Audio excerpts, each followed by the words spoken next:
Chapter 598, Count Jingan. 1. She really hoped He Changdi hadn't heard that. Unfortunately, He Sanlang's senses were too darned sharp. Chu Lian turned her body slightly and peeked up at him, blushing.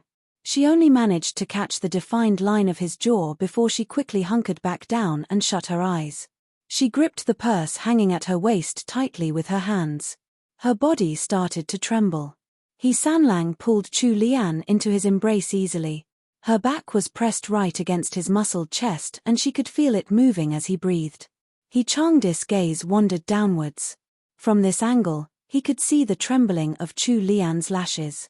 A smile curved on his lips. His slender fingers made quick work of the button near her collar and traveled further down. Wherever his hand trailed, buttons popped open in his wake. 1, 2. When all the buttons of Chu Lian's jacket were undone, the white undershirt she wore underneath was revealed. Chu Lian was paralyzed by her shyness. Her eyes were shut tight as He Sanlang's fingers continued working. Her white undershirt was now open, leaving her daisy-colored breastband exposed. 2 soft lumps were barely visible under the thin, plum tree embroidered fabric. He Changdi's even breathing sped up as his pupils dilated.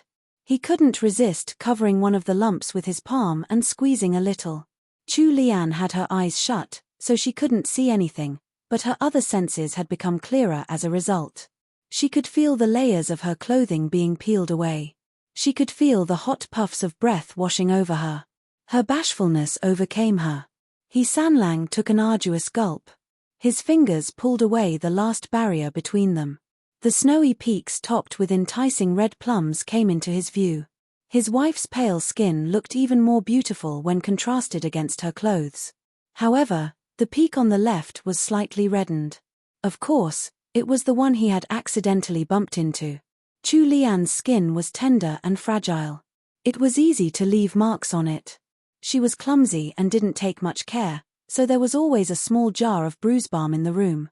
The bruise balm had been made personally by great Dr. Miao, so its effects went without saying. He Changdi suppressed the growing desire in him. He shut his eyes and took some bruise balm onto his palm before carefully applying it to the swollen part of Chu Lian's chest. Chu Lian could feel his movements, and her eyes fluttered open in surprise. Here she had been thinking bad things about him, when he was only being a gentleman. She pressed her lips together.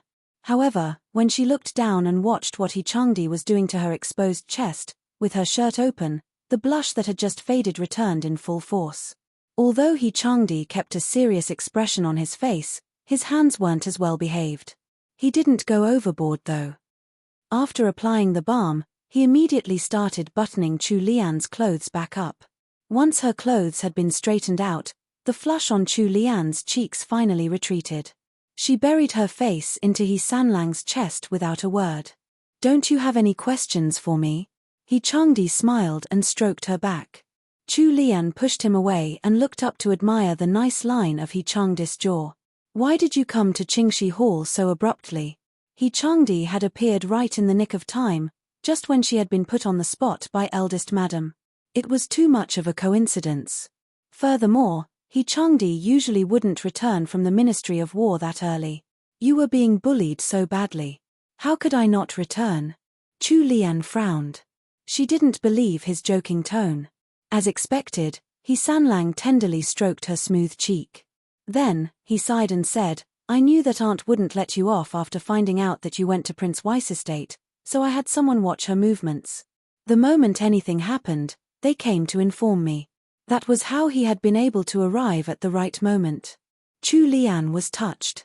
He had been even more considerate than she had expected. She had been pushed to the brink today, otherwise she wouldn't have insulted He Ying right to her face in front of the matriarch. Now it all depended on the matriarch. If the matriarch's eyes opened and saw the situation for what it was, then she might be safe.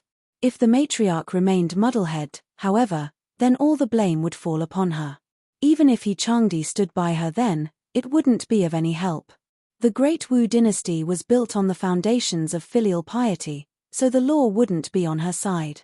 Chu Lian told him what happened when she had gone to Prince Weiss estate today. Princess Wei agreed to help us stop grandmother's token from reaching the palace. Princess Wei won't let anything through, so we can rest easy on that front. Changdi saw that there was a mix of knavit and cunning in his bewitching wife's eyes, so he couldn't resist bending down to steal a kiss from her lips. He let out a low chuckle and said, I feel that Princess Wei treats you rather well. Chu Lian didn't find it strange. Princess Wei treats me well because I saved Royal Princess Duanjia that one time and we became friends later. Sanlang smoothed over his wife's soft locks, smiling all the while. What he left unsaid was that Princess Wei hadn't had any connection to Chu Lian in their past life. Royal Princess Duanjia didn't even know her then. When they had met with Prince Wei and his wife one time, the couple had clearly shown disdain and contempt towards Chu Lian due to the rumors around her. However, things were completely different in this life. The one who was the most different was the wife in his arms. Chapter 599, Count Jingan. 2. The more they interacted, the more Changdi would find the differences she had from their past life. Other than the face that he would never forget, there was nothing similar about the person in his arms to the Chu Lian in his memories. She didn't have any of the poisonous treachery that ran in the past Chu Lian. She wasn't cowardly, and she was brimming with confidence and talent. A shadow passed over Changdi's eyes. The current Chu Lian seemed to have been made for him. He closed his eyes and opened them again, his magnetic voice ringing in Chu Lian's ears as he called, Liana? Chu Lian looked up in response and blinked. Millimeter? She didn't understand why Changdi had suddenly called out to her. When he met with those clear eyes, the heart that had leaped into his throat finally sunk back down into his chest. Sometimes, he was still overcome with fear as if the current Chu Lian would suddenly turn back into the wicked woman of the past. Chu Lian didn't know of the inner struggle that Changdi was facing. She tilted her head to the side and asked, What's wrong? What's with that grimace on your face? Sanlang suddenly hugged her tight, pressing her close to his skin. He buried his head into her neck and took deep breaths of Chu Lian's special scent. He said, Liana, promise me this. Don't ever leave me, okay? Chu Lian found it strange that Changdi was suddenly spouting such tender words. She just took it as part of his unpredictable moods and returned the hug by wrapping her arms around his waist. As if she was placating a small child, she said, All right, I promise. As if Chu Lian would really remain by his side and never leave with that promise alone, Changdi's heart relaxed. He continued cuddling and kissing his wife. In a short moment, the kisses led to something else. After a day, Matriarch He's jade token was sent back from the palace. There wasn't any movement in Qingxi Hall this time. Sanlang and Chu Lian thought that things had been settled for now. Who could have expected that Dalang would suddenly kneel down before Matriarch He and declare his intent to take Pan Yanjun as his wife the very next day? Chu Lian and Changdi were shocked beyond words by this news. Their first reaction was to order the servants not to let the news spread to Countess Jingan. If she were to find out about this, she would definitely fall even more ill. By then, her illness would turn incurable. Sanlang and his wife hurried over to Qingxi Hall. When they reached the parlor, they could see Dalang kneeling in front of the matriarch, while Ying and her daughter were seated to one side without any readable expressions. Pan Nyanzan's complexion was ashen and her head was bowed. This was the first time Chu Lian had seen her since that incident. She had become thinner. Even the knuckles of her hands, which were gripping a handkerchief tightly in her lap, had become more defined. Chu Lian frowned slightly. Pan Yanjun looked like a poor little bunny who had been bullied, like a white lotus flower that had been beaten down by a storm. However, Chu Lian didn't believe in judging her by her cover. Ever since she had met this cousin, she knew that she wasn't as cowardly and frail as her appearance might suggest. Furthermore, Dalang had been sorry and guilty for the incident, but he had never thought of marrying Pan Yanjun. How had his decision changed in just the span of a few days? Matriarch He had already given up on having Dalang marry Pan Yanjun after Chu Lian's provoking words. He was the eldest son of the house after all, and he was meant to hold up the house on his shoulders. The old count had risked his life on the battlefield to earn this noble title and build up House Jingan. She couldn't let it all go to ruin in her hands. Even if her daughter continued complaining, she would have had Pan Yanjun become one of Dalang's concubines at most. He Changdi and Chu Lian could hear the matriarch gravely demanding, "Dalang, what did you just say? Say it again." Eldest brother He Changchi had lost weight. His clothes hung loosely on his frame now and his chin was covered in stubble. His bloodshot eyes added to his frail appearance. If not for the same, familiar features on his face, Chu Lian wouldn't have dared to recognize him as her brother-in-law. He Changqi's voice was hoarse, but his words traveled clearly into everyone's ears. "Grandmother, I will marry Pan Nianzhen. I'll bear the consequences of my actions. You." Matriarch He pointed at her eldest grandson, anger building in her without any outlet.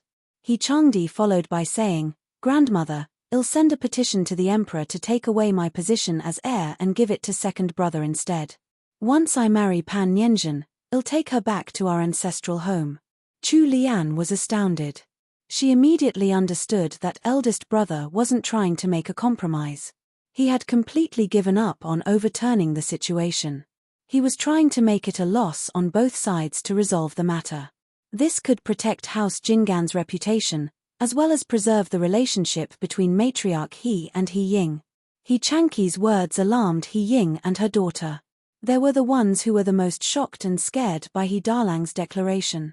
If He Changqi really did so, their plans would come to nothing. Pan Nianzhen would have to give up on He Changdi and follow He Changqi into becoming a joke. Pan Nianzhen raised her head, her face full of astonishment as she looked at He Changqi. The veins on her hands stood out as her grip on her handkerchief tightened. She couldn't believe that all of her efforts would come to waste. If she really had to marry He Changqi and leave the capital, then what difference was there between that and staying in Xiyang? As everyone in the parlor was frozen with shock, a loud roar rang out from the entrance with the presence of one who often commanded their troops. "You little brat! Do you dare to repeat what you just said to me?" Chapter 600, Brother 1. When the man's rough bellow faded from the parlor, everyone turned their attention the entrance. Chu Lian turned in a slow, stunned manner, only to be met with the sight of a bearded middle-aged man. He was dressed in a commander's silver armor with a sword at his waist. His figure was tall and buff, like a miniature mountain. He Ying was equally stunned. It took a long moment before she finally called out in a tiny voice, "Brother." The stern expression on the matriarch faded away, replaced with unconcealed joy. She reached out to the side and senior servant Liu quickly supported her and helped her up. Before she had even walked up to the middle-aged man, the old matriarch's eyes had already turned red. She sounded on the verge of tears as she said, "My son, you've finally returned." Chu Lian finally realized that this middle-aged man who had suddenly appeared was her very own father-in-law. She had to say that eldest brother resembled Count Jingan the most. Whether it was his figure or features, it was He Changqi who looked the most like Count Jingan. A rare spark of respectful admiration shone in He Changdi's eyes when his gaze fell upon the count. The worry that Chu Lian had held for He Dalang disappeared after she saw Count Jingan. The novel had mentioned Count Jingan before, and in that brief mention, Chu Lian knew that the count was a smart, level-headed person. He had passed this trait down to He Changdi. While eldest brother He Changqi was sensible when it came to external problems, he became irrationally stubborn in matters concerning the family or relationships. Now that Count Jingan was back, with someone pressuring He Dalang, perhaps only then would the Jingan estate finally recover its peace. Chu Lian was still lost in her thoughts when her wrist was caught by He Sanlang, pulling her back to reality. She stared at her husband a little dazedly. He Changdi put on a helpless look before bending down to whisper into her ear, "What's wrong? Are you scared? There's no need to be afraid. Father is very friendly and easy to get along with." When she heard his reassurance, she understood that He Changdi intended to bring her forward to greet the count for the first time. The entire parlor of people stood up, some with uncertainty, some with wild joy and some with disappointment. Count Jingan was welcomed to the raised platform at the head of the room. One of the servants was about to help He Changqi up from his kneeling, but the count immediately put a stop to it with a shout. "Does he have the right to stand after doing such a terrible thing? Don't move. Let him kneel." Once the count had spoken, no one dared to speak up for He Changqi any longer. Everyone looked at him with pity in their eyes. After Count Jingan set down the order, his gaze swept over the people gathered in the parlor before landing on He Changdi and his wife. His fearsome, tan mien immediately melted into a kind, caring look. He beckoned towards He Changdi and Chu Lian and said, "This must be Sanlang's wife. Come over here, you two." Chu Lian darted a quick glance at He Sanlang. Although she didn't show it on the surface, she was actually rather nervous inside. It was her first time meeting her father-in-law, after all. He Changdi returned a reassuring look and led her up to Count Jingan. After a short pause, Chu Lian greeted the Count together with He Changdi. "Father." Count Jingan, He Yang Wen, took in the sight of his handsome son standing next to his beautiful, pleasant-looking wife. The couple seemed very loving in their interactions. His third son looked ready to defend his wife should anyone try to bully her, indicating that their relationship was going well. The remaining bit of blame he had towards his mother for pleading the Empress Dowager for an arranged marriage dissipated. Chapter 601, Brother, 2. When he saw that Chu Lian was sneaking glances at him from time to time, her clear and innocent eyes full of curiosity and uncertainty, he burst out into laughter. He took out a green brocade purse from his waist and passed it to He Sanlang. "Take this. Since father wasn't around for Liana's tea ceremony, this is a welcome gift to make up for it." Once Count Jingan set down the authoritative presence he had honed in the army, he was actually a very likable person. No wonder even the cold He Changdi held affection towards his father. He Changdi naturally wouldn't stand on ceremony with his own father. He took the purse and passed it to Chu Lian without looking. Humor could be heard from his tone as he said, "Liana, open it and see what's inside. If father's gift isn't good enough, I'll ask him for more." Chu Lian looked askance at He Changdi before thanking Count Jingan. She was about to keep the purse without looking inside, but the Count stopped her. Smiling, he said, "Aren't you going to open it and see?" Since the gifter had said so, Chu Lian carefully opened up the purse and poured its contents onto her hand. When small, resplendent little gems fell onto her palm, Chu Lian could no longer hide the shock on her face. The purse actually contained more than 10 gems the size of pigeon eggs. Amongst them were the extremely rare red and pink diamonds. If these appeared in the modern world, they would literally be worth entire cities. Chu Lian hadn't expected her father-in-law to have given her such valuable gifts on their first meeting. She froze up while holding up the purse, not knowing what to do. She turned to look at He Changdi for help. He Sanlang understood the look in her eyes. He smiled and rubbed her hand to comfort her. "Since father has given them to you, just keep them. It's worth these few trifles to get you to call him father." Chu Lian wanted to roll her eyes. A few trifles. Could these fine red and pink diamonds really be called trifles? She shook her head helplessly in her mind and carefully poured the gems back into the purse. She made another deep bow in thanks to Count Jingan. "You must be tired from your travels, father. Daughter-in-law has no special talents, but daughter-in-law will personally cook a few dishes for father at tonight's reunion dinner."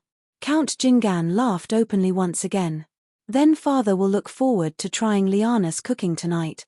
Once the customs were done, He Changdi held his wife's hand and retreated to the side. Count Jingan didn't address his eldest son, who was still kneeling on the ground, and made some small talk with matriarch He instead. His gaze finally landed upon He Ying, who he hadn't seen in many years. His tone turned cold as he said, "Miss Ying. It's been a long time since we've last met, but you seem to be the same." There was ridicule in his words that made it clear he wasn't complimenting her appearance. He was mocking her for being up to her old tricks. It was bad enough that she had created a scandal for herself back then, but now she was doing the same with her daughter. Back then, the only one that He Ying had feared wasn't the old count or her mother, but her very own brother, He Yang Wen. He Ying was both afraid and jealous of her brother. She had hated her brother for being able to follow their parents onto the battlefields. He had been taught personally by their parents. Later on, when he had grown up and married, she had hated him for being able to inherit their father's title, for being able to bring honor to their family. She hated her brother for having 3 sons, while she only had a failure of a daughter by her side, without any heirs to take care of her in her old age. Before Count Jingan had returned, she had been able to swagger about the estate with the matriarch's protection. She had been able to bully the younger members of the family and even her sister-in-law Countess Jingan. However, now that her brother was back, she was instantly beaten down into the dust without her brother even trying. She didn't even have the courage to move anymore. He Ying stood to one side with her daughter, her head low. She couldn't even look Count Jingan in the eyes, and instead, she let out a weak mumble, "Brother." It was Pan Nyanzan's first time seeing her mother so nervous, so she ended up getting affected as well. Her personality was a little cowardly in the first place, so she didn't dare to lift her head up now. In a frail voice, she said, "Uncle." Chapter 602, The Past is Dead, 1. Count Jingan harumphed, clearly disinclined to bother with He Ying and her daughter. It wasn't just He Ying and Miss Pan who felt extremely awkward because of that, but matriarch He as well. He Ying and Miss Pan had been under her care and protection after all. Once everyone in the parlor had finished greeting Count Jingan, it was finally He Darlang's turn. He Changqi hadn't seen his father in years. He missed his father just as much as anyone else in the family, but he knew that it was his own fault that his father was coldly ignoring him now. Count Jingan finally cast his gaze upon his disappointing eldest son. Fury and frustration warred within him and he ordered in a deep voice, "Follow me to the study." He Changqi stood up and followed the Count out of Qingxi Hall with his head bowed. Now that the Count had returned, the entire estate was bursting with joy. The news quickly spread to Countess Jingan's courtyard. The Countess disregarded her ailing health and immediately tried to get out of bed to see the husband she hadn't laid eyes upon for years. Luckily, He Changdi and Chu Lian arrived just in time to stop her, otherwise the Countess might have made her condition worse. The entire family gathered in the parlor in the outer court to have a reunion dinner at night. Even He Erlang returned to the estate early this day. The estate was bustling with noise and excitement, and it was even livelier that it was on New Year's Day. The dishes served for dinner were personally cooked by Chu Lian and her handmaids. There was fragrant stir-fried pork, spicy stir-fried beef, griddle shredded cabbage, poached fish slices, old duck soup.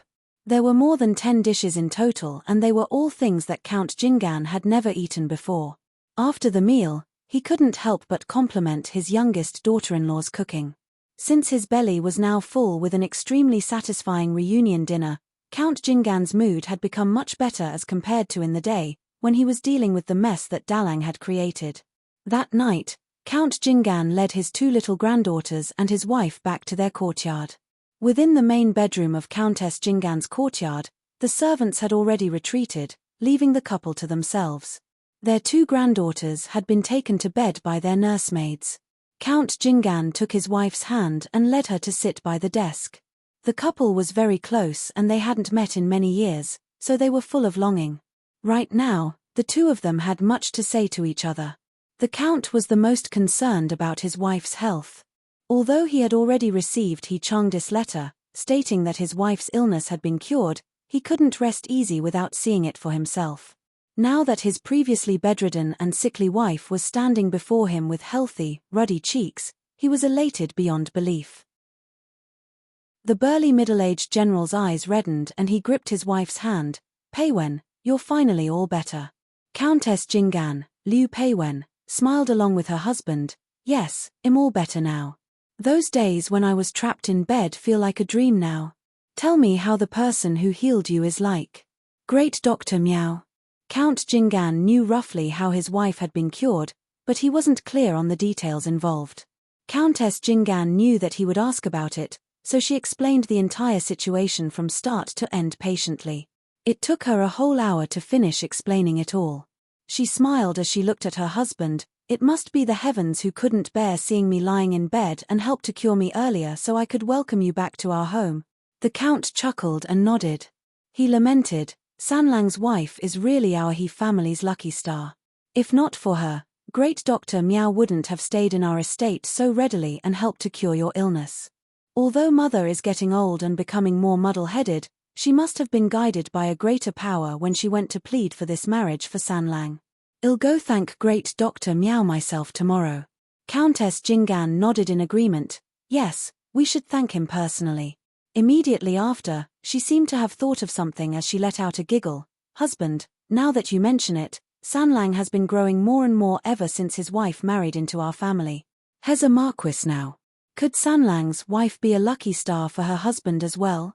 Count Jingan burst out into laughter and reminded his wife, remember not to mention this out of our rooms, let's just keep it as a joke between us. This kind of talk can't be spread outside, or it might draw disaster upon us. Now that the Count had returned, Countess Jingan had found her pillar of support once again.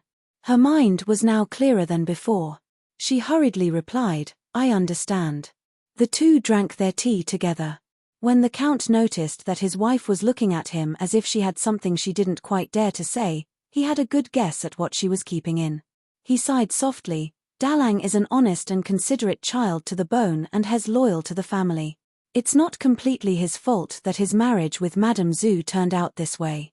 The two of them have already divorced now, so don't think too much about it. We have to take each day as it comes. As for He Ying's child, don't worry. As long as I'm here, I'll never approve of their marriage. Even if Dalang were to marry again, his second wife has to be a good and kindly lady. Otherwise, little Anne and little Lin will be the ones who'll suffer. Madame Liu hadn't expected her husband to have made a clear decision on the matter. A burden was lifted from her heart. She leaned against her husband's side as the tightly wound nerves in her heart relaxed.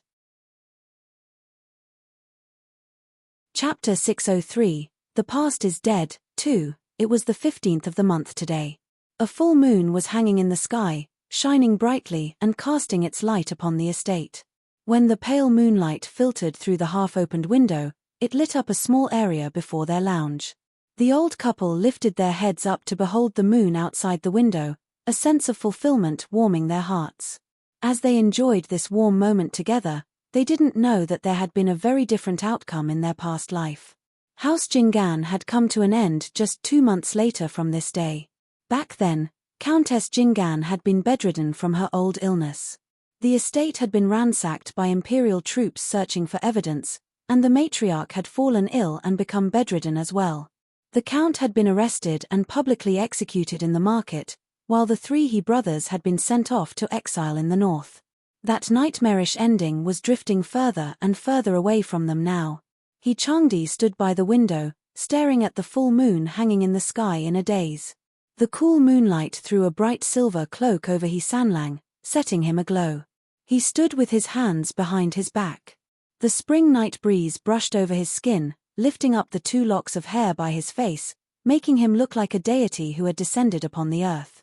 Chu Lian had woken up in the middle of her sleep from thirst. When she opened her eyes and found that her personal heat source had disappeared, she sat up dazedly. She pushed aside the gauze bed curtains and looked towards the outside. There was only a single dim lamp lit in the room, so Chu Lian spotted He Changdi immediately under the light of the moon. She found it strange that her husband was standing at the window in the middle of the night and in such thin clothes. It was spring, so the nights were still cold. She slipped her feet into her night slippers and took up He Changdi's cloak from one corner. She walked up to him and tiptoed to place the cloak around his shoulders. It's so late, why aren't you sleeping? Chu Lian's sleep-addled voice was slightly hoarse. The usual wit and clarity in her almond-shaped eyes had given way to a misty sleepiness. He Sanlang felt something warm on his shoulders. That warmth seemed to seep from his chest directly into his heart, making his chilled heart beat faster. He suddenly reached out and tucked Chu Lian under his arms. He bent down slightly and asked gently, "Why are you awake?" His dear wife slept like a log on most days. Even earthquakes wouldn't be able to wake her up. Chu Lian wasn't totally awake yet, her eyes were fighting to stay open. Thus, she simply leaned on her husband and put her head against his chest. She mumbled, "I was thirsty when I woke up. I saw that you weren't in bed, so I came to look for you." He Sanlang noticed that his wife's head was bobbing as she spoke, seemingly about to fall back asleep on the spot. The corner of his lips curled up helplessly. The dark mood he had been in was completely swept away by his wife's adorable appearance. He kissed the top of her head. "You're still sleepy?" Chu Lian's consciousness was already slipping away. She wrapped her arms tighter around He Sanlang's narrow waist, Slee, py. He Sanlang resisted the urge to chuckle. Didn't you get up for water? Right after he finished speaking, he realized that Chu Lian had already nodded right off while bound tightly to his waist. This little troublemaker. He Changdi's heart was filled at once with both sweetness and helplessness. Having this little woman in his arms, he felt like he was raising a spoiled little daughter. He Changdi bent down and moved Chu Lian's grip around his waist up to his neck instead. His palms went under Chu Lian's pert bottom and he lifted her up like a child. Chu Lian was still leaning against his chest, unaware of her surroundings now. He Changdi spared one hand to pinch her flushed cheeks, before turning and walking over to the bed. He set her down on the bed and pulled the cover over her to keep her arm. Instead of blowing out the lamp and getting into bed himself, he walked over to the desk in the room. He set a small cup of cold water on the little clay stove and waited for it to warm up. Once that was done, he took the warm teacup and brought it over to the bedside. He took a sip of water into his mouth and fed it to Chu Lian with a kiss. The sleeping woman subconsciously gulped down the warm water in her mouth and inadvertently licked her lips. That little action made He Changdi's pupils dilate. He took in a deep breath and turned around, setting the teacup down on the bedside table. He sat for a long moment before he finally sidled back under the bed covers and by Chu Lian's side. Out of habit, he reached over to tuck Chu Lian into his embrace. With his wife's familiar fragrance around him, He Changdi's messy thoughts slowly calmed down. Although the fate of House Jingan had been rewritten in this life and he had been able to avoid many of the disasters that had befallen them in his past, even to the point of earning a noble title for himself, he couldn't help the inescapable worries popping up in his mind. He was worried that this was all just a dream. That when he awoke again, he would be faced with the cruel reality of his past life. It wasn't until he had Chu Lian in his arms, when he could feel her living, breathing body before him, that He Changji could be sure that all this was real. Once he had calmed down his chaotic emotions, sleepiness started taking over his mind. Chapter 604. The Past is Dead. 3. Even at this late hour of the night, within a room in Qingxi Hall, Mu Xiang remained wide awake.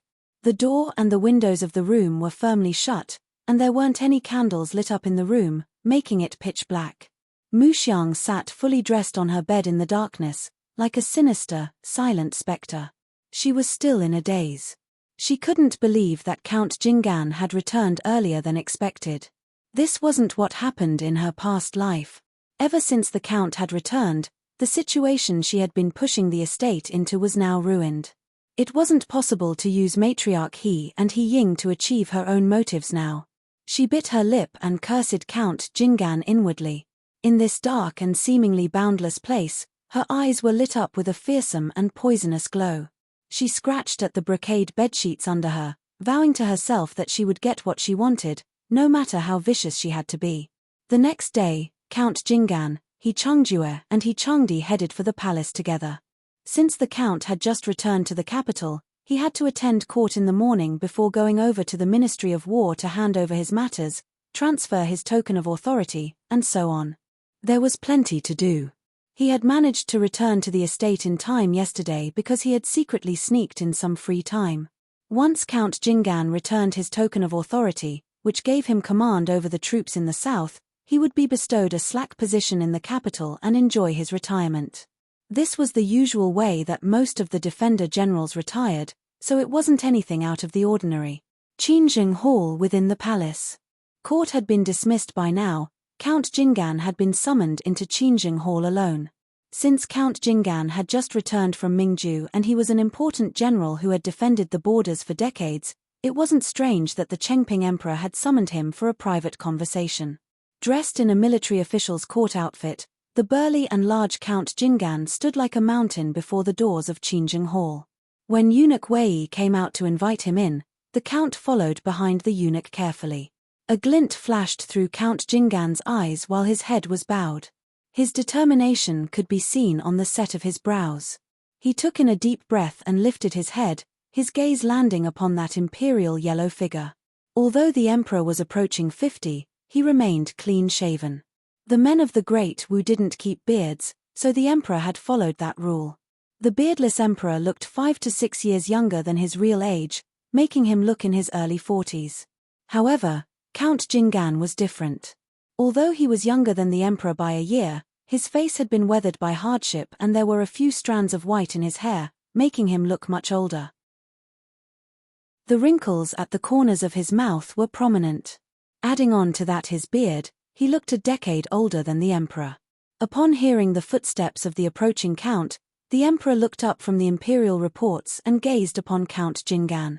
There was an unreadable look in the emperor's eyes.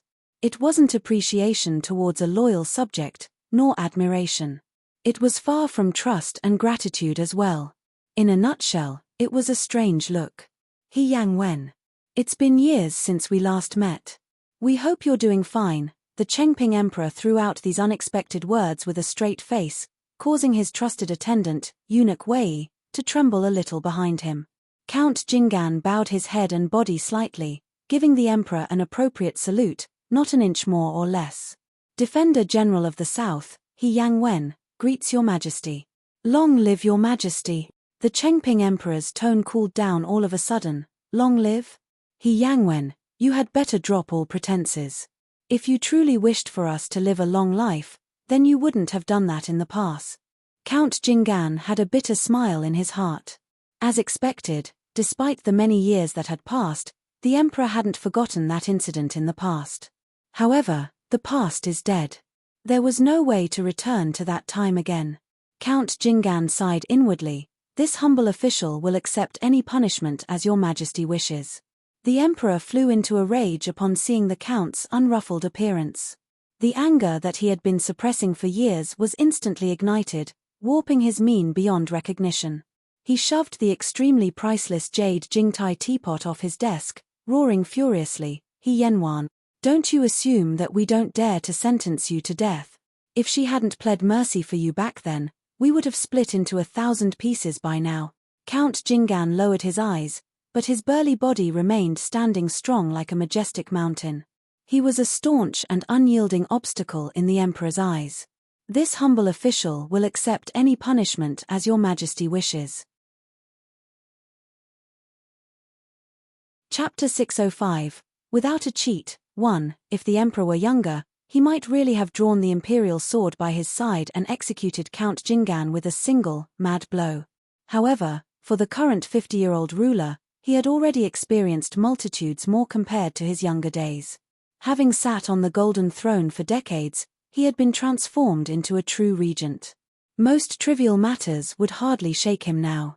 Thus, at the mention of the incident he regretted the most during his youth, he was able to keep his emotions under control and retain his rationality. The emperor's cold gaze pierced down from above. If looks could kill, then Count Jingan's body would likely have become riddled with holes like a sieve. Although the look in the emperor's eyes was terrifying, Count Jingan knew he couldn't back down at this moment. He had already stayed resolute for so many years. There was no other choice but to keep that secret to his grave. Very well, He Yang Wen. What a good dog you are. You're still their dog, even after all these years. Like a dog, you can't change your nature of eating shit. Such crude words had fallen from the lips of the emperor. It was easy to imagine how furious he was. Count Jingan bore with the emperor's fury and knelt down silently. He bowed his head slightly and knelt with both knees on the mirror-like floor of Qingjing Hall. Even in this pose of obeisance, his back remained ramrod straight as a sign of his silent rebellion. The emperor could no longer sit still behind the imperial desk. He stood up and paced back and forth with his hands behind his back, his eyes blood-red from the force of his anger. He suddenly stopped and asked, He Yang Wen, are you still unwilling to speak even now? Count Jingan made a cupped fist salute towards the emperor with his eyes cast downwards. Your Majesty, this humble official has nothing to say. Nothing to say. He Yang Wen, you were Arzan's senior brother. The two of you studied under the same teacher. She treated you like a real brother. Count Jingan pressed his dry lips together. Your Majesty, it's precisely because I am Arzan's senior brother that I have to keep this secret. Good, good. How very good of you. You're living up to your name, my loyal defender general of the South. You're still loyal even till death. Count Jingan sighed inwardly. Your Majesty, So many years have passed. Why continue troubling yourself over this matter? Arzan already passed away more than 10 years ago. She only wished the best for you. The impact of Count Jingan's words made the emperor tremble. His wavering body threatened to collapse, scaring eunuch Wei into stepping forward and holding him up.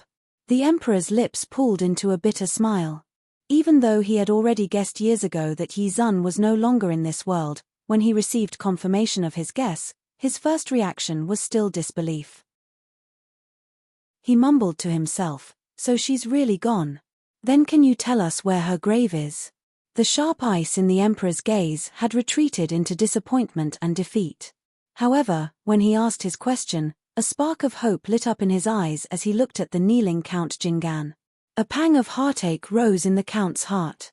He thought briefly of coming clean and revealing the location to the emperor, but he quickly recovered his cool and shook his head in silent determination. Now immersed in pain and suffering, the emperor abruptly started coughing viciously. He swept everything off the imperial desk: official reports, inkstone, papers, and brushes all crashed to the ground.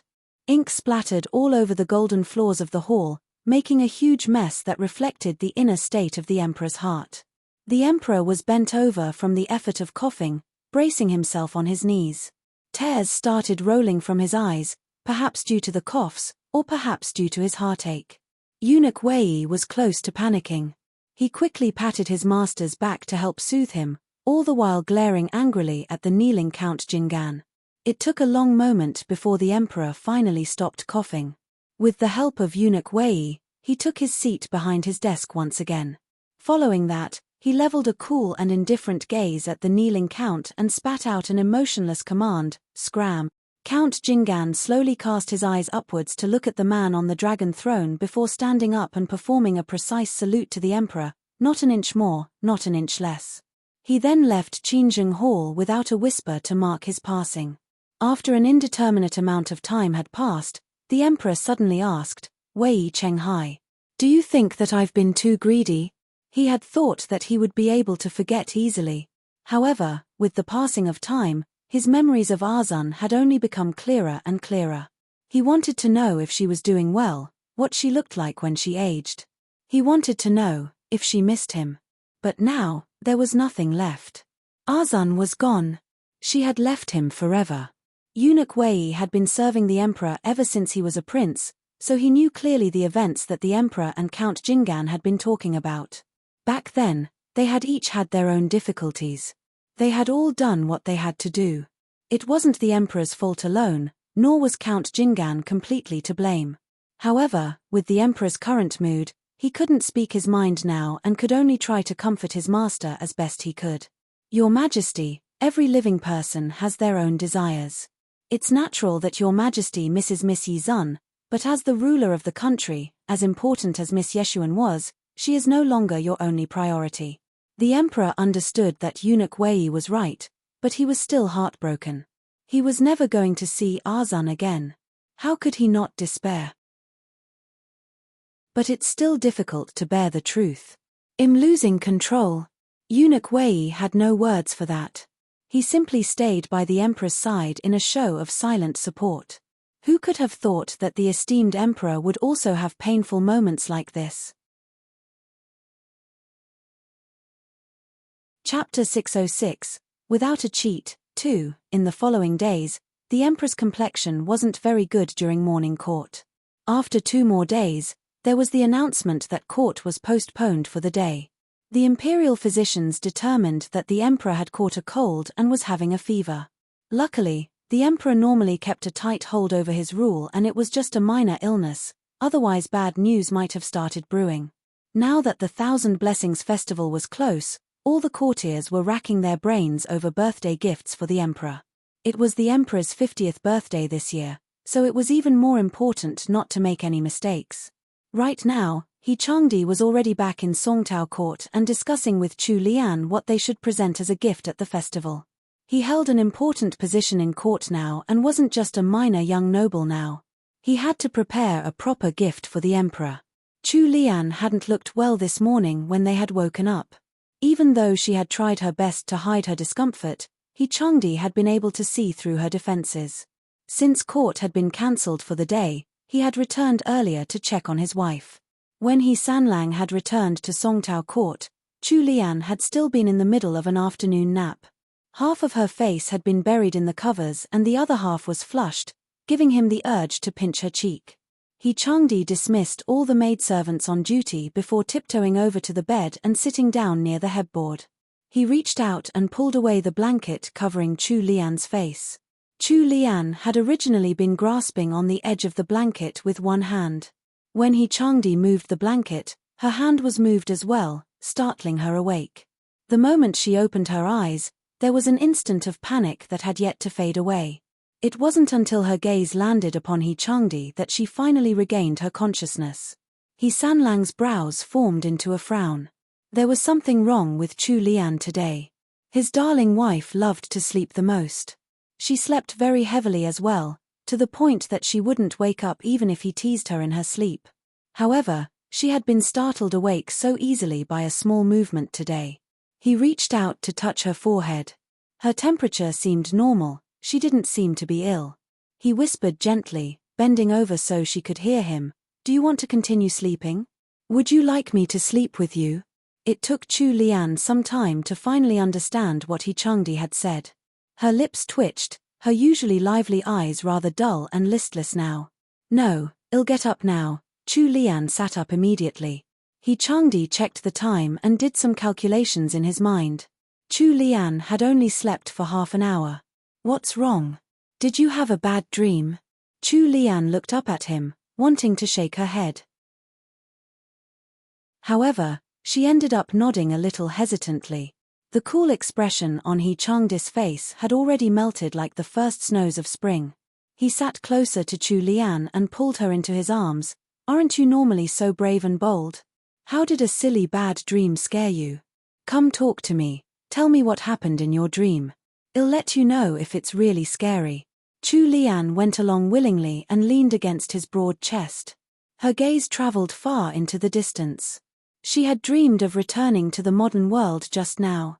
Everything that she had experienced in the Great Wu dynasty had just been a dream, and her lunatic husband He Sanlang was no longer by her side. He Changdi waited patiently, but he didn't hear his wife speak. He looked down to see that her thick eyelashes were trembling, and that her face was a little pale. He reached out to hold her hand and found that it was ice cold. "Are you feeling unwell?" Chu Lian suddenly pulled her hand out from He Changdi's hold and grabbed He Sanlang in a sudden hug. She buried her head into the front of He Changdi's shirt. After a short moment, his wife's stifled and soft voice rang out. "He Changdi, please, don't ever leave me." Chu Lian had never done something like that before. Her request was more like a declaration of love, causing He Changdi's heart to warm. His eyes turned even more gentle and he stroked his wife's back with his hand. "Liana, don't worry, I'll never leave you." Chu Lian pushed He Changdi away, only to press a forceful kiss onto his lips. He Sanlang was only dazed for an instant, before he took over the kiss. There was a bubbling sense of happiness and excitement within him. He and Chu Lian had been married for so long, but he was always the one who initiated things. This was the first time that she was acting so passionate. Their clothes quickly fell to the floor as the sounds of lovemaking filled the room. This time, since Chu Lian had been the one to spark things off, He Sanlang was especially enthusiastic. They had 3 whole rounds before he finally let her off. When they were done, Chu Lian had already fallen asleep again out of exhaustion. He Changdi was only dressed in an azure sleep robe, his muscled chest bared to the air. His long, dark hair hung behind him with 2 locks resting on his shoulders. The casual and indolent look softened the icy aura around him, giving the handsome man more seductive charm. He Changdi stroked Chu Lian's flushed cheeks with his long fingers. His slightly calloused fingers trailed down her long eyelashes, her straight nose, her petal-like pink lips, before landing on her exquisite collarbones. He couldn't resist bending over to steal another kiss from his wife's lips, before shifting aside her sweat-soaked fringe. Perhaps his touch had tickled Chu Lian somehow. She wrinkled her brows and shifted her face to one side, trying to escape the ticklish sensations he had invoked on her skin. The corners of He Changdi's lips lifted up and he chuckled softly. He carefully moved Chu Lian closer to him, before wrapping his arms around her petite body and shutting his dark eyes. Chapter 607, Without a Cheat, 3. After an hour, Changdi got up and headed to the study. He summoned Chu Lian's handmaids, senior servant Gui and senior servant Zhong for questioning. However, even Xian didn't know what Chu Lian was worrying about. She only knew that Chu Lian had been rather anxious these few days, but she had no clue what the root of it was. The moment Changdi had stepped out of the bedroom, the seemingly asleep Chu Lian had opened her eyes. She blinked and looked up at the canopy above her dazedly. There was fear muddling her clear gaze. Yesterday had marked the end of the knowledge she had about the events in the Great Wu dynasty. She had only read the book halfway, so she had no idea what was in store for her in the later half.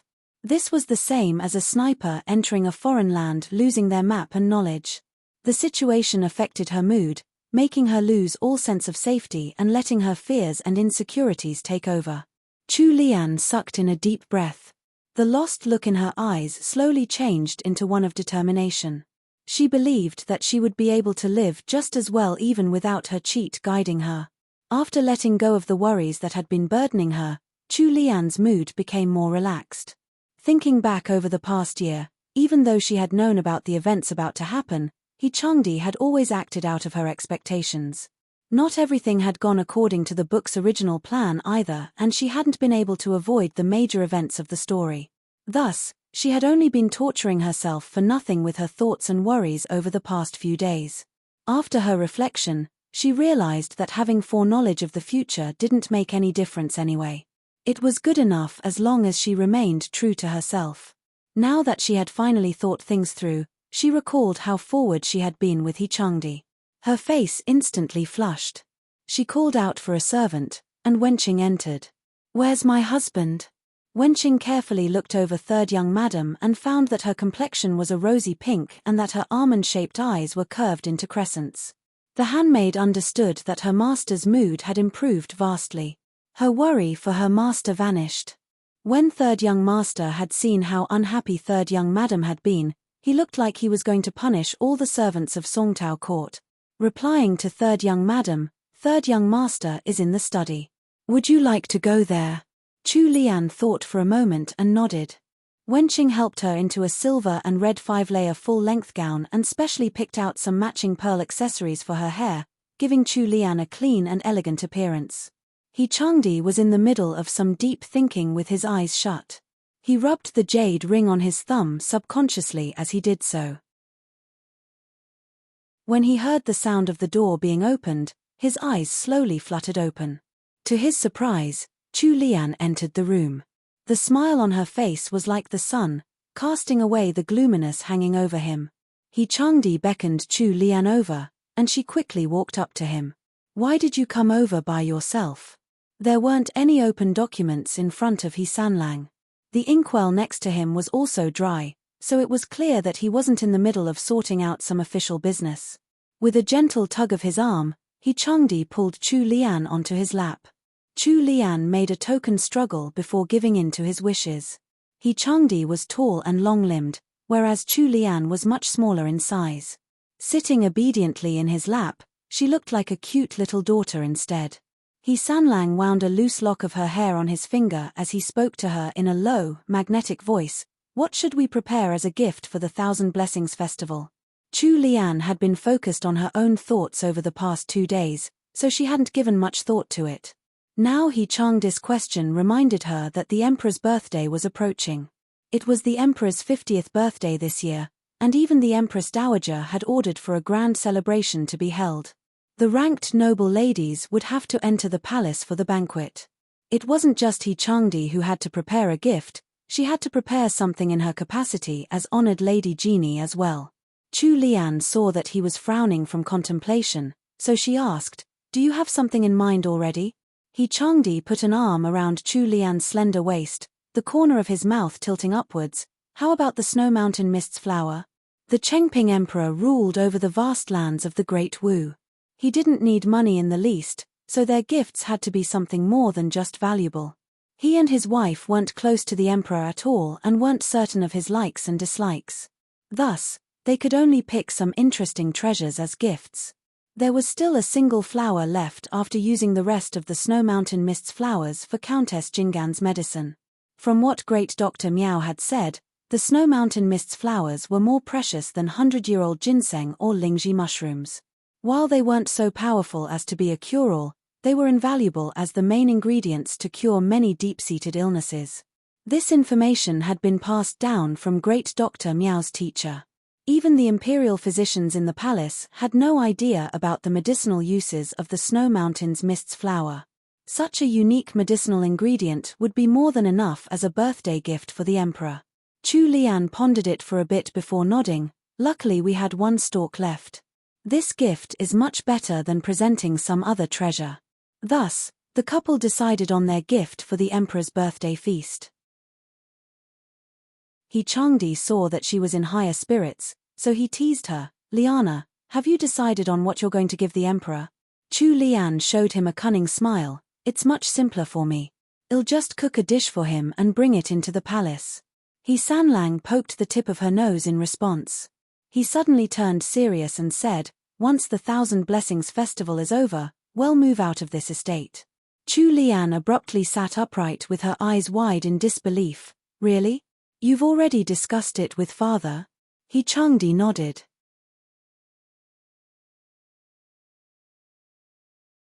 Chapter 608, Without a Cheat, 4. Over these 2 days, he and his father had purged the entire estate.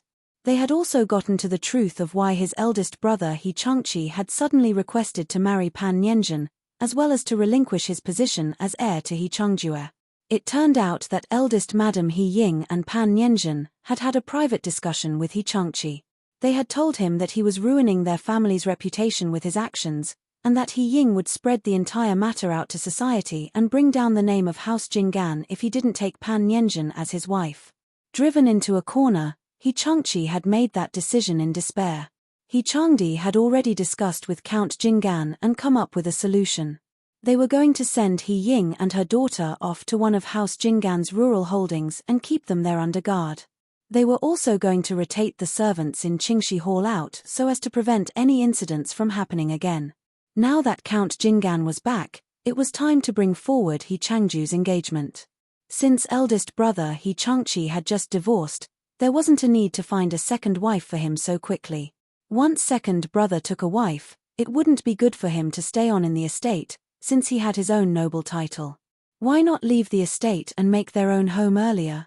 Especially since his grandmother had something against Chu Lian now, it was better for them to leave the Jinggan estate. Actually, matriarch He was still in the dark about his decision. However, He Changdi had no intention of telling his grandmother until they were ready to move out. Seeing that Sanlang had already made preparations so quickly, Chu Lian felt reassured. Her smile reached her eyes, turning them into crescents. Where are we going to live in the future? Even though Chu Lian had lived in the Great Wu for close to a year, she was still a modern person deep down. She wanted to have her own home with her husband. He Sanlang had already looked at several courtyards outside in secret. He bent down and smiled. "Shall we go take a look together soon?" Chu Lian happily agreed to it. They didn't lack money right now, so it would be better to choose an estate that they liked. While the gloomy clouds over the He couple had cleared up, there was a storm brewing somewhere else. To the west of the capital, an average-looking carriage stopped outside the walls of an ordinary residence. The blinds of the entrance of the carriage were lifted, and a middle-aged man dressed in grey jumped out. There was a sword hanging at his waist. After exiting the carriage, he respectfully lifted the blinds once again and helped a young man out. The young man had exquisitely handsome looks. If not for the Adam's apple on his throat, he would have been beautifully androgynous. One followed behind Xiaobo Jian and whispered into his ear, "Master, this is the place." Xiaobo Jian frowned. He straightened out his clothes before pushing the gates open and entering. This small rural residence was built in the most common layout, a main building and 2 rooms to the east and west. There was a persimmon tree growing in the middle of the yard, with a well beside it.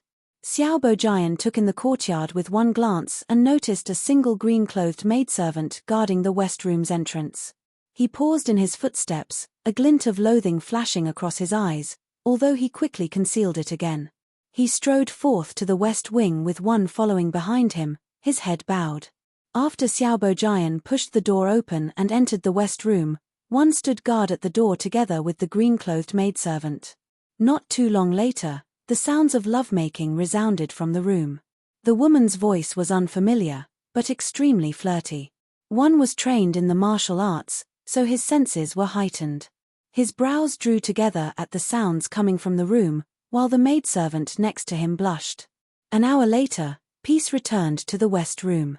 One heaved a sigh of relief. There was a strong telltale smell within the room. There wasn't much in the way of furniture in the room, just a single bed, a table and 2 chairs.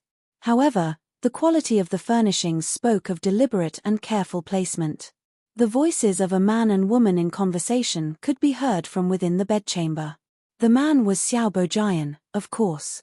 His tone carried a hint of ice and gloominess, so it was easy to identify. The woman's voice was soft, sweet and flirtatious. From her voice, one could discern that she wasn't very young and was already past her 20s.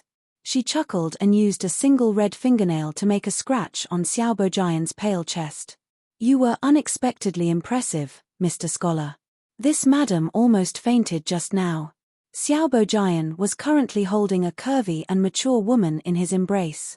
Disgust flashed across his eyes again. A corner of his lips lifted up and he blew a puff of warm air into the woman's ear. His palm slid down to the woman's full bosom and he gave it a hard squeeze. "Isn't it a good thing that I can satisfy you so well?" The woman laughed at his words, her well-rounded body jiggling with the effort. She lifted a leg onto Xiao Bojian's body and wriggled about seductively. "This madam does like your impressive self." Xiao Bojian suddenly pushed the woman away. "How about the matter I entrusted to you?" He was finally unable to conceal the iciness of his tone. If not for the woman's presence, he would have immediately jumped into the bathtub and scrubbed himself clean. The woman let out another wanton chuckle and clung to him once again. She sprawled over Xiao Bojian's naked back, her hand wandering down his smooth skin, lower and lower. "Sir Xiao, don't you trust in this madam's work? How will you thank me this time?" Once the woman finished speaking, Xiao Bojian felt an important part of his body grasped by a smooth hand.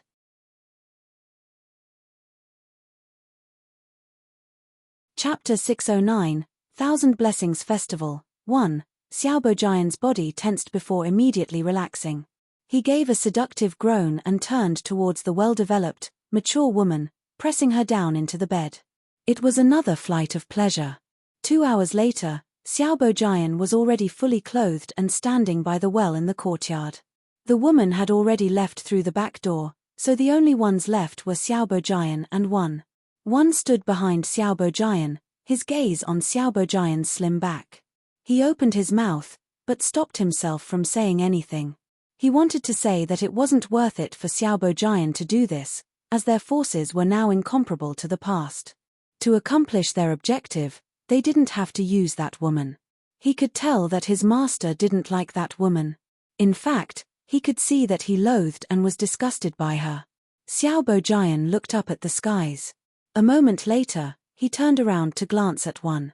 There was a mocking smile on his face.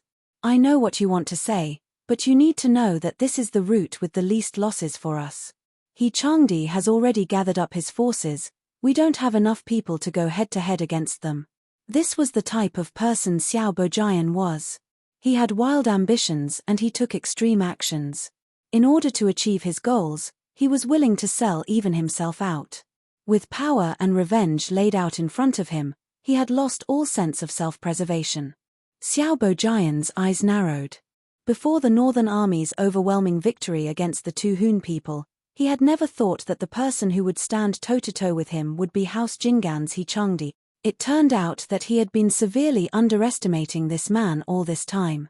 On the 20th of March, with his personal bodyguards and the family soldiers, Count Jinggan personally escorted He Ying and her daughter to one of their rural estates in the outskirts of the capital and assigned the family soldiers to keep watch over them. Matriarch he had argued with Count Jingan over this matter, but since Count Jingan had already made up his mind, nothing the matriarch said had any effect. This matter had angered Matriarch he to the point that she became bedridden. But despite this, all Count Jingan did was instruct the servants in Qingxi Hall to take proper care of the matriarch.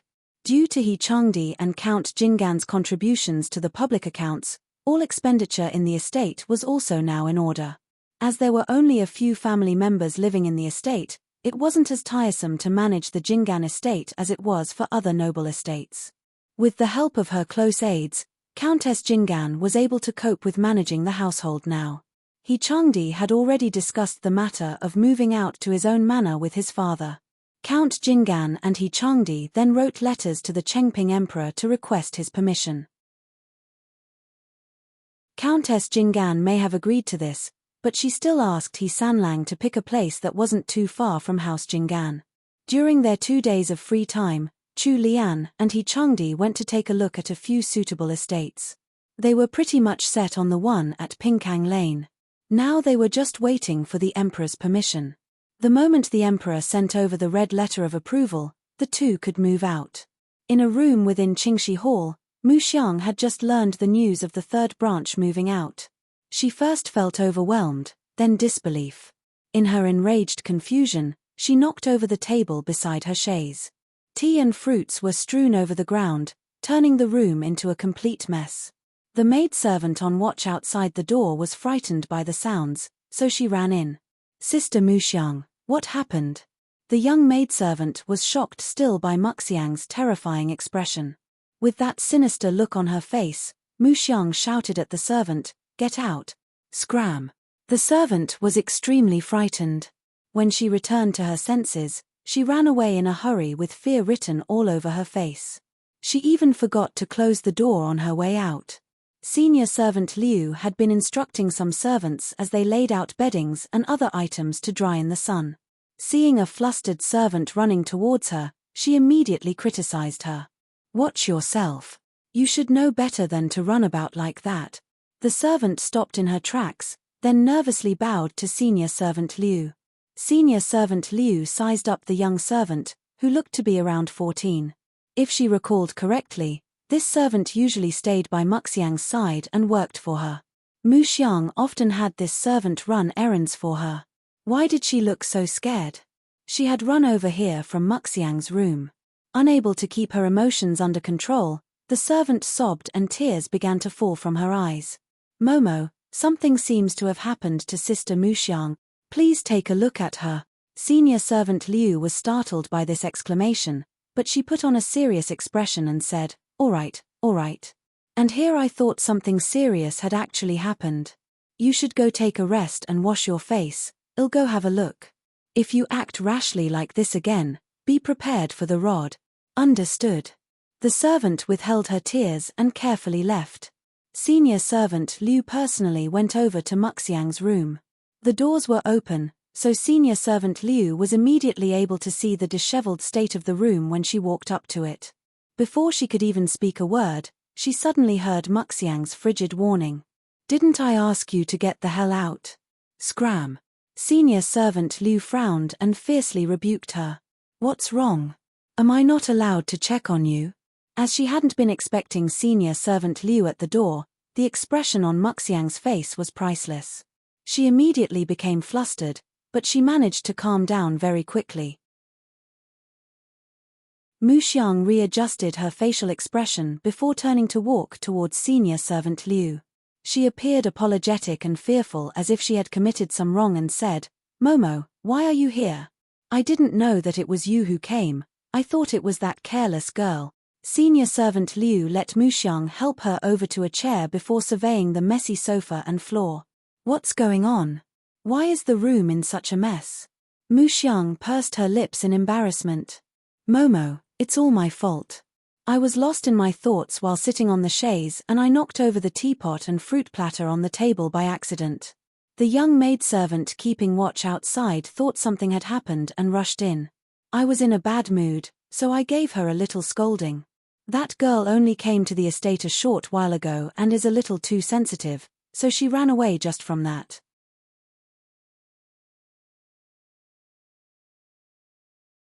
Chapter 610, Thousand Blessings Festival, 2. Senior Servant Liu found her explanation to be rather reasonable, so she didn't linger on that topic. She looked at Mu Xiang and said, "What's up with you these days? Why have you become so absent-minded? If you're like this, how can I trust you to take care of the matriarch properly?" Although Mu Xiang truly despised Senior Servant Liu inside, she didn't let that show at all. She held Senior Servant Liu's elbow in an intimate motion and said with a smile, "Momo, I'll admit, I haven't been performing well for the past few days. From now on, I will definitely put my heart and soul into serving the matriarch." Senior Servant Liu sighed and patted the back of Muxiang's palm. "You're getting older now, having spent 8 years serving by the matriarch's side. 2 days ago, the matriarch even talked to me about you. Don't worry, the matriarch thinks of you like a granddaughter, so as long as she's around, you will be treated well." Mu Xiang nodded bashfully and personally walked Senior Servant Liu to the door. As Senior Servant Liu's silhouette disappeared into the distance, Muxiang's face returned to that of gloominess and malevolence. She was stuck serving the matriarch in Qingxi Hall, so it was rare enough for her to meet He Sanlang. If he moved out, the likelihood of her seeing him again was close to zero. Just what should she do? After departing from Muxiang's residence, Senior Servant Liu suddenly stopped by a crabapple tree. She turned her body slightly to ask the person beside her, "How have you been feeling about Mu Xiang recently?" The two maidservants following behind Senior Servant Liu looked at each other, then answered honestly, "Momo, with all due respect, Sister Muxiang's temper doesn't seem to be as good as in the past." They were already being extremely tactful with their wording. Mu Xiang had served the matriarch for many years, and she was known for having a good temper and being conscientious. The matriarch liked her very much. In the past, she had helped Senior Servant Liu with managing the servants of Qingxi Hall, and she had never made any mistakes. Moreover, due to Muxiang's great personality and the fact that she never lost her temper, the new maidservants all enjoyed working under her. However, in the past 2 months, Muxiang's temper had suddenly become rather short and violent. The servants working under her had been scolded to tears on multiple occasions. This was something that would have never happened in the past. Senior Servant Liu nodded, looking thoughtful. Moments later, she said, "From now on, pay more attention to Mu Xiang. Try to figure out what has happened to her." The servants acknowledged the order in unison. The 23rd of March, the day of the Thousand Blessings Festival. As it was the Chengping Emperor's birthday, there was no morning court held today. All officials from the 4th rank and up, as well as any titled nobles, were required to attend the palace's banquet in the evening. Female guests would be received separately by the Empress. As matriarch he wasn't well, she didn't intend to attend the banquet. Other than the matriarch, all the other masters of House Jinggan would be in attendance. When it was time, Count Jinggan held Countess Jinggan's arm as they led their sons, He Changqi and He Changdi, and their daughter-in-law, Chu Lian, onto the carriages that had been prepared. He Erlang had been transferred to the Imperial Guards, so he had to stay in the palace today as part of the security detail. Thus, he hadn't returned to the estate. As it was a special day, everyone rode in carriages. When they reached Zhuqiu Gate, everyone would have to get off the carriage and enter the palace on foot. After passing Taishen Gate, male and female guests would be separated. The banquet held for the officials and noblemen would be in Wanmin Hall, while their wives and other female guests would proceed to the Imperial Garden in the inner palace. House Jinggan's entourage to the palace consisted of 3 carriages. The leading carriage was occupied by Count Jinggan and his wife, the middle carriage was occupied by He Changqi. He Changdi and Chu Lian sat in the last carriage. Chu Lian and He Changdi were wearing brand new clothes today. He Changdi was dressed in a sapphire blue robe with floral embroidery and silver accents. He also wore a matching cape and a marquis crown. He Changdi's eyes were shut as he rested in the carriage. The skies had already begun to darken outside, and only the gentle light of dusk made it into the carriage. Taking advantage of this light, Chu Lian raised her chin to stare at the side of He Changdi's face. As she watched him, she began to laugh. He Sanlang seemed to have heard her suppressed laughter, so he raised the curtains and stared at her. Chu Lian wore a long, silver-lined red dress made out of brocade.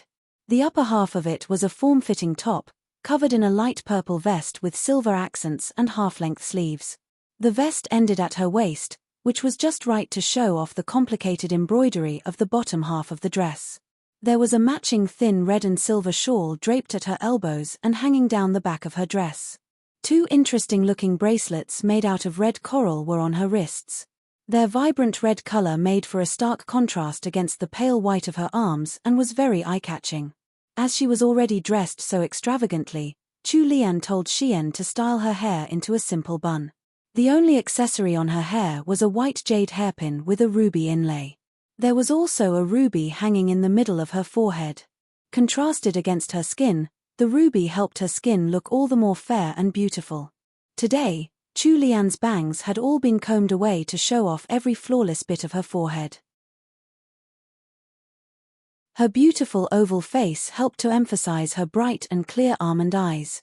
The moment Changdi opened his eyes, he was greeted with the breathtaking beauty of his wife. Chu Lian's eyes were currently in the shape of crescent moons, accompanied by a wide smile on her face as she looked at him. Changdi felt the impulse to hide this beautifully dressed woman away, so that no other man would receive such a feast for the eyes.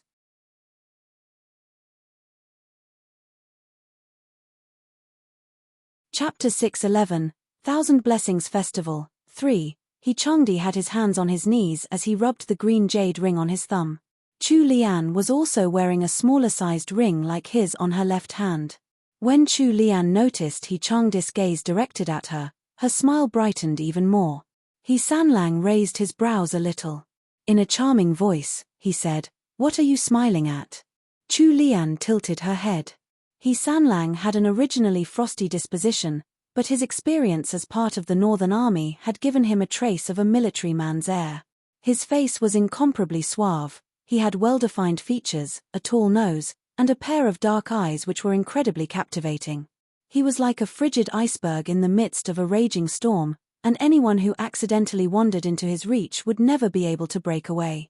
Learning from him, Chu Lian raised her eyebrows as well and said, "Changdi, I don't notice it normally, but you're pretty handsome now." Changdi had refined facial features, and his skin was fairer than most men. His figure looked like it was sculpted by the gods. He had truly received the best traits of both Countess Jingan and Count Jingan. She hadn't felt much about it at all when she was reading the novel, but now that she could see him with her own eyes and he had become her husband, she was overwhelmed by the difference. Despite his thick skin, there was no way Changdi could stay stoic against his wife's unbridled praise.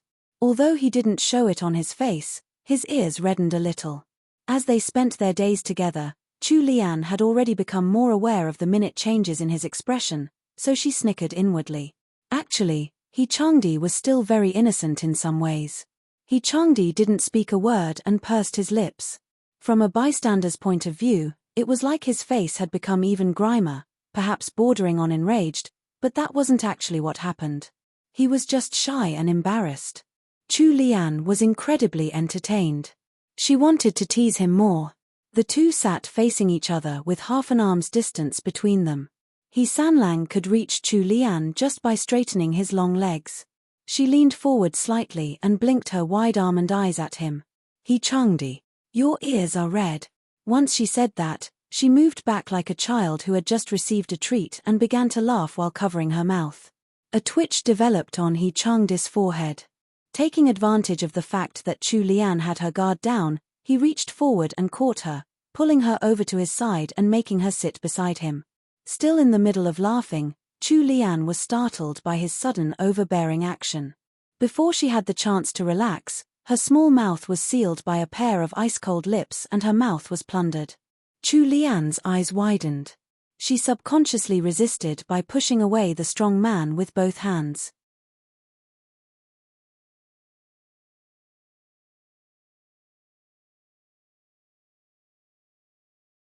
When Chu Lian got off the carriage, her soft and tender lips looked a little swollen. When Xiao Bojian noticed this little detail, he almost crushed his own fingers in anger. He took a deep breath, before he turned away and walked towards Zhuqiu Gate. One glanced at Chu Lian's direction, then quickly kept up with his master. Outside Jukyu Gate, Chu Lian bumped into old Duchess Zheng and Lady Yang.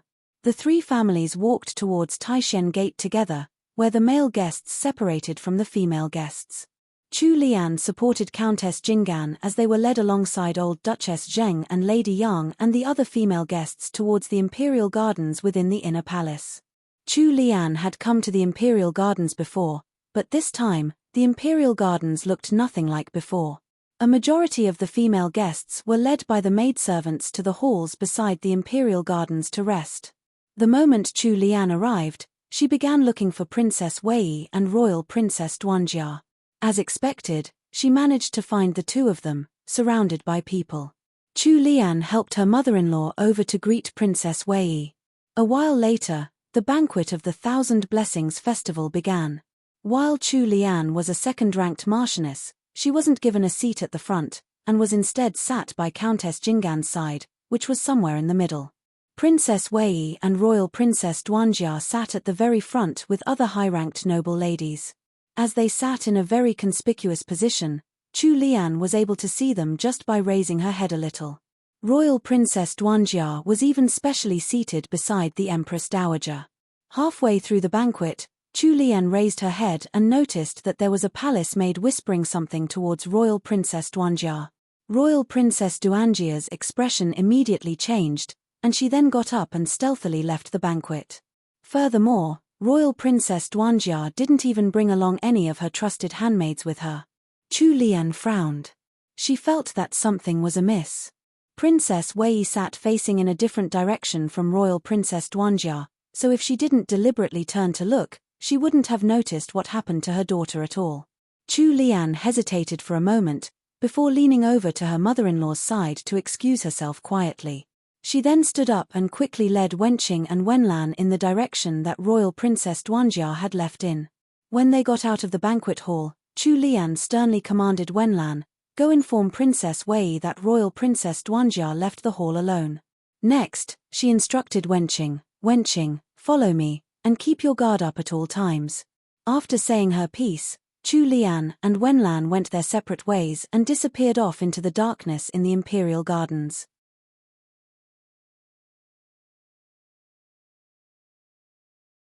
Chapter 613, Phoenix Trap. 1. There was a lantern lit a little ways down the alley from the imperial gardens. Royal Princess Duanjia looked anxious. She repeatedly urged the eunuch leading the way to move faster. The eunuch didn't dare to disobey her, so he walked faster.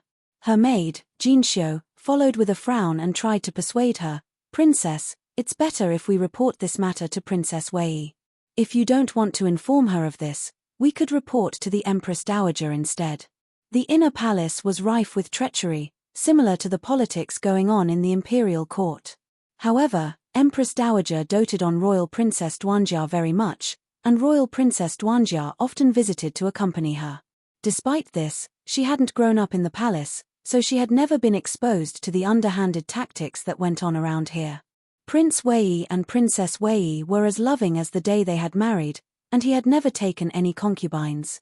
Her two brothers spoiled her as well, so she had never experienced the treachery and schemes that went on in most inner courts. While Royal Princess Duanjia was not as innocent as Jinxiu assumed, it was true that she wasn't well versed in circumventing plots or subterfuge. Regarding Jinxia's suggestion of informing her mother or the Empress Dowager about the matter, the princess had obviously thought of this as well, but she immediately ruled against it. This was purely because the person that had gotten hurt, according to the informant, was none other than He Erlang. If something happened to He Erlang, she didn't want her mother or the Empress Dowager to know. If there happened to be any inconvenient situations, then she would surely lose Erlang to some other woman conveniently nearby. Royal Princess Duanjia had already heard that He Erlang was on duty as one of the royal guard today. The informant who had come to notify her was someone she had planted in the inner palace, so his words were likely true. Royal Princess Duanjia quickened her pace even more as she softly said, "There's no need, I can handle a small matter like this myself. Besides, I'm familiar with the area. Nothing bad will happen." Royal Princess Duanjia could be overly stubborn sometimes. As the servant she trusted the most, Jinxiu understood this very well. Therefore, Jinxiu knew that there was no point in trying to stop her anymore. All she could do was sigh and stay close to her mistress. She prayed that the servant had been truthful about the report, and that they weren't being led by the nose into a trap. About 15 minutes later, the servant who held the lantern led Duanjia to a remote palace hall that was some distance away from the imperial gardens. The hall's entrance seemed desolated. There wasn't even a single eunuch or maid guarding the door. It was unknown whether they had been transferred elsewhere or were skiving because of the Thousand Blessings festival. The informant pointed at the hall's entrance, lowered his head, and timidly said, "Royal Princess, sir, he is inside." Royal Princess Duanjia looked at the doors with suspicion. Her gaze shifted to the servant before her. The servant trembled, lowering his head even more. This servant wouldn't dare lie to you, Royal Princess." In the end, Royal Princess Duanjia's worry had taken over her rationality, so she turned and walked towards the entrance. She raised her hands and pushed. The doors opened with a long creak. There was a single oil lamp illuminating the hall, its warm light swaying gently. From where Royal Princess Duanjia stood, she could see that deeper within was a room with a bed inside, its curtains drawn to reveal a man lying on top. The man was dressed in a guard's attire, with a broad-looking back and a tall figure. On his waist was a familiar jade token with a blessing for success engraved on it. Royal Princess Duanjia squinted. This figure looked too familiar. It had to be He Erlang. While Royal Princess Duanjia was feeling overwhelmed to the point of disbelief, she suddenly heard a short groan behind her. Jinxiu couldn't even complete the sound. She was quickly cut off, and before Royal Princess Duanjia could react, the doors of the hall slammed shut. Royal Princess Duanjia's whole body trembled. She was too shocked to think. She quickly ran back to the door and banged on it with her fist, but no matter how much she screamed, there was no reply from outside. After recovering from her panic, Duanjia regained a little of her rationality. Many thoughts flitted through her mind as she tried to think of what to do, but she couldn't come up with any good ideas, trapped as she was. She recalled the various methods that Chu Lian had used to save her at Dufeng Tea House. However, her eyes abruptly reddened at the reminder that she didn't have Chu Lian here with her. She rubbed away the tears that welled up. Thinking about what she had caught a glimpse of deeper within the hall, she took a deep breath and walked towards the inner room. The person lying on the bed was definitely He Erlang. She was absolutely certain of it. Royal Princess Duanjia walked over to the bed. The man was facing away from her, so she tried to carefully turn him over.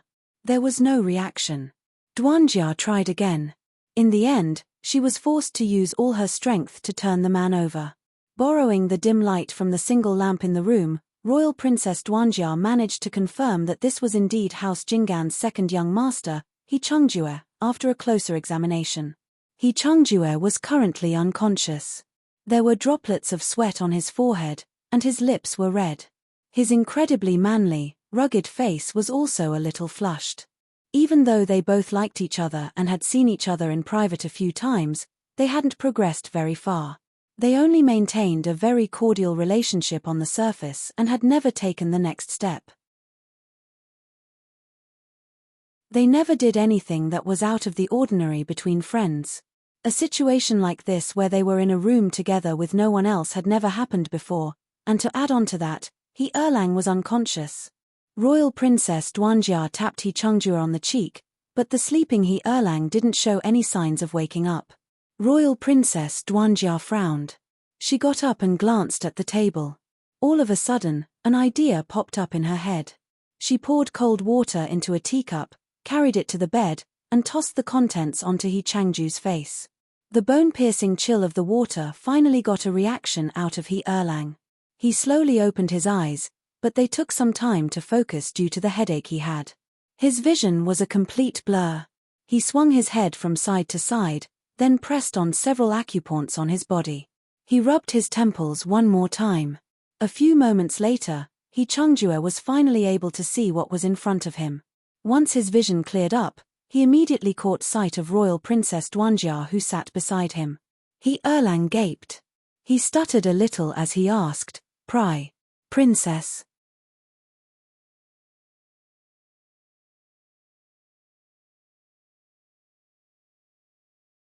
He thought about the situation, and realized that they had walked straight into a trap.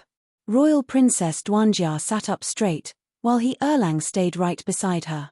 She seemed to be able to smell He Changju's distinctively manly scent all around her. He Changjue took off his cloak and covered Duanjia's shoulders with it before asking, "Where are your servants?" Royal Princess Duanjia couldn't possibly have come here just by herself. Even if someone had deliberately baited her to come, she couldn't possibly have come without a single servant. "She's been taken down," Royal Princess Duanjia said calmly, but He Changjue could tell that she was actually worried inside. He Erlang recalled the maid who frequently helped to deliver letters between the two of them. He reached out with the intention to console Duanjia by stroking her head, but then at the last minute, he recalled the fact that there was no official relationship between them and awkwardly retracted his hand. "She should be fine. I was their target, so that girl's life shouldn't be at risk." Royal Princess Duanjia glanced at him and twisted her lips to one side. "What should we do next?" He Changju's pupils shrunk. "Let's wait and see. I want to see just who is trying to plot against me." Royal Princess Duanjia was frightened by the abrupt change in his expression. The ferocious snarl on his face made her mind go blank. She had never known that He Erlang could be so decisive and authoritative. A slight smile subconsciously formed on her lips. This man was becoming more and more attractive to her. While He Changjue was lost in his thoughts, Royal Princess Duanjia unscrupulously inspected his body. The two of them had never been so close to each other before. She could touch the large palm he had placed on the bedside just by reaching out. His hand was huge. Just judging from what she could see, it seemed to be twice the size of hers. His fingers were long, and if he spread his palm out and she put her hand on it, he would probably be able to wrap over her entire hand. There were some fine hairs on the back of his hand. His skin wasn't very dark, but its color looked very manly. At the very least, it was completely different from hers, which was soft and tender. Despite being in a dangerous situation like this, Royal Princess Duanjia's heart was overflowing with happiness, because she was slowly discovering the tiny differences between their bodies. Her line of sight shifted a little, and her eyes immediately widened. Her face grew red and she turned away. She couldn't continue letting her gaze roam over him anymore. Feeling that Duanjia's gaze had finally shifted away, He Erlang was finally able to relax. Usually, he wouldn't mind her looking at all. It wasn't as if he would lose something if she stared. Besides, she was the person he liked. However, the current situation was different. He was in an awkward state due to the incense which had triggered something in his body which he couldn't control. He Changjue shifted a little to get more comfortable, trying hide his uncomfortable bulge. Right as he was about to say something, he suddenly heard some sounds coming from the outside. Chu Lian and Wenqing had arrived.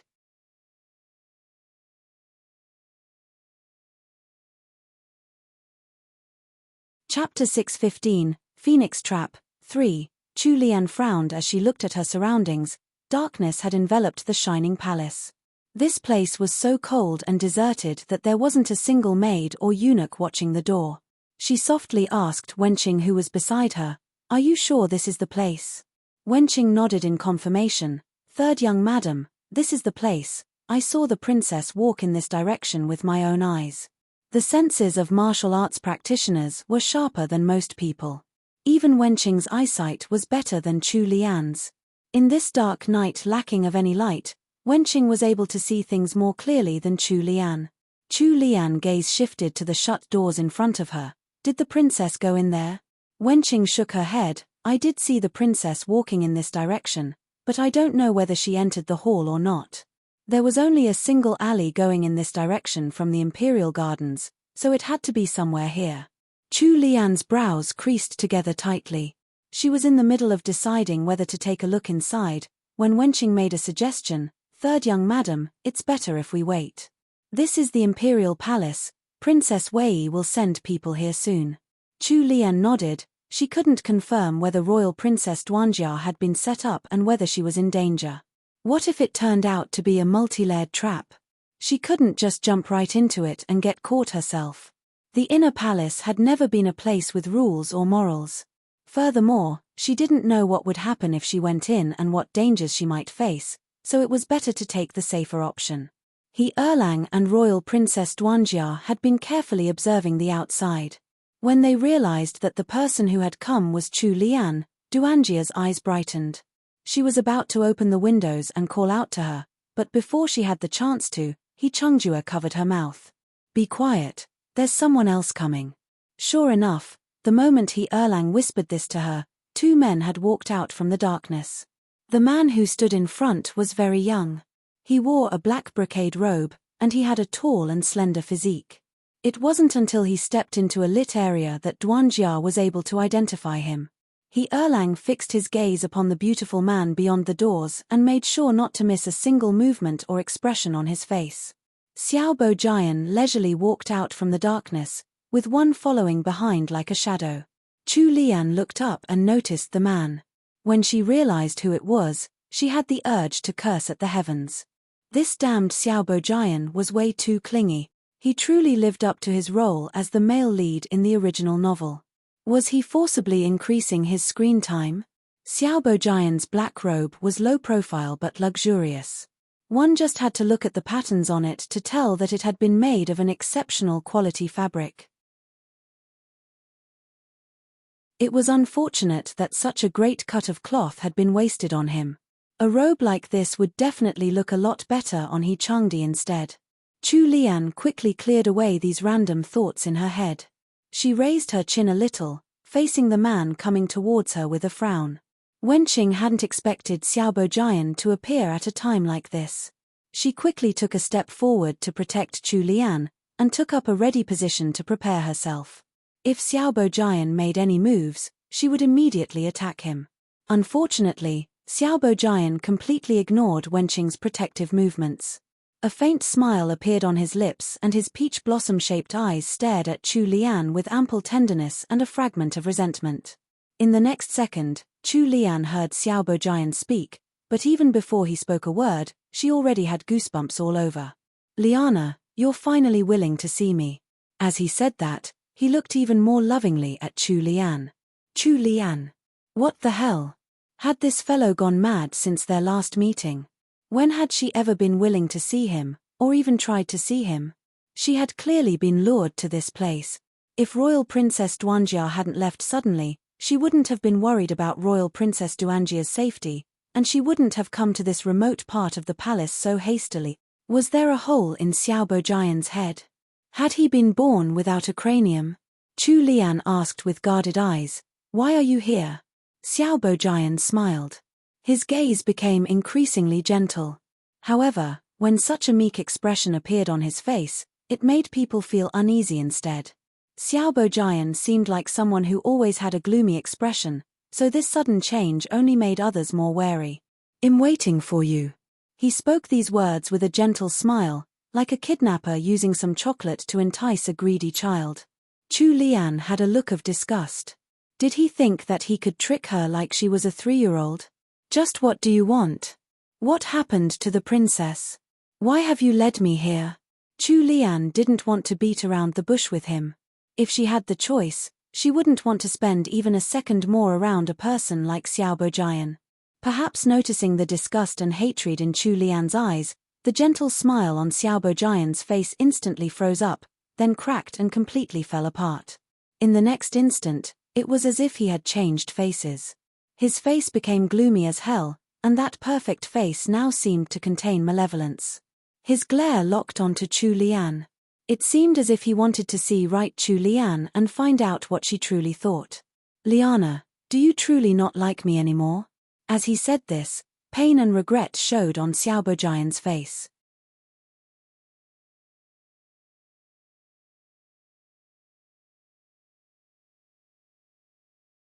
Chapter 616, Phoenix Trap, 4. Chu Lian wanted to roll her eyes at him.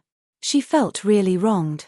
From the very beginning, she had never felt anything for him. "All right." Without any mercy, Chu Lian replied, "Sir Xiao, you need to know your place. I am Marchioness An Yuan and there is no connection between us. Therefore, there's no need to even mention like or dislike." Xiao Bojian's head tilted down a little. His face was shrouded in darkness, so Chu Lian was unable to see his current expression. A moment later, he raised his head again. The malevolent look on his face had disappeared. All that was left was his usual gloominess. He suddenly spoke, "Liana, do you want to know the truth about your mother, your birth mother?" The life of the deceased first wife of House Ying's second master was basically a mystery. The moment second madam had passed on, it was as if nobody in House Ying remembered what she looked like. If it hadn't been for the existence of the sixth Miss, Chu Lian, everyone would have thought that second master hadn't married before. Later on, when Chu Lian had grown up and started to become more aware, there was no one around her who knew anything about her mother. Even senior servant Gui, who was closest to her, only knew a little bit from hearsay. Since young, Chu Lian had wanted to know more about matters regarding her mother, but nobody would tell her. On the other hand, her father, Chu Chizheng, would get angry at the mere mention of Chu Lian's mother. Second master had remarried very quickly and his new wife treated Chu Lian harshly. Once the new second madam had birthed her own daughter, she would constantly make things difficult for Chu Lian. This only increased Chu Lian's desire to know about her mother she had never gotten to meet. She would often fantasize about how her mother would look like if she were alive, especially when she was being bullied by her stepmother or Miss Yuan. Later on, Xiao Bojian had entered House Ying and Chu Lian had become friends with him. When the two chatted, Xiao Bojian learned about Chu Lian's wishes to find out more about her mother. The scheming Xiao Bojian had committed this to memory, and today, he had finally found a use for it. If the person who stood in front of him were the real Chu Lian, there was no doubt that she would definitely have become agitated and asked Xiao Bojian about things like what her mother looked like or her personality, and more. Unfortunately, the Chu Lian right now was already a completely different person. The original Chu Lian's mother had passed away a long time ago, and she didn't care enough to find out about the looks of a dead person. Even if she knew, it wasn't like it would do her any good. As a simple glutton, the current Chu Lian was simply uninterested in finding out other people's secrets, and wasn't a particularly curious person. Just as Xiao Bojian thought that victory was within reach and he was excitedly waiting for Chu Lian to take the bait, Chu Lian calmly replied without so much as a ripple in her heart, "I don't."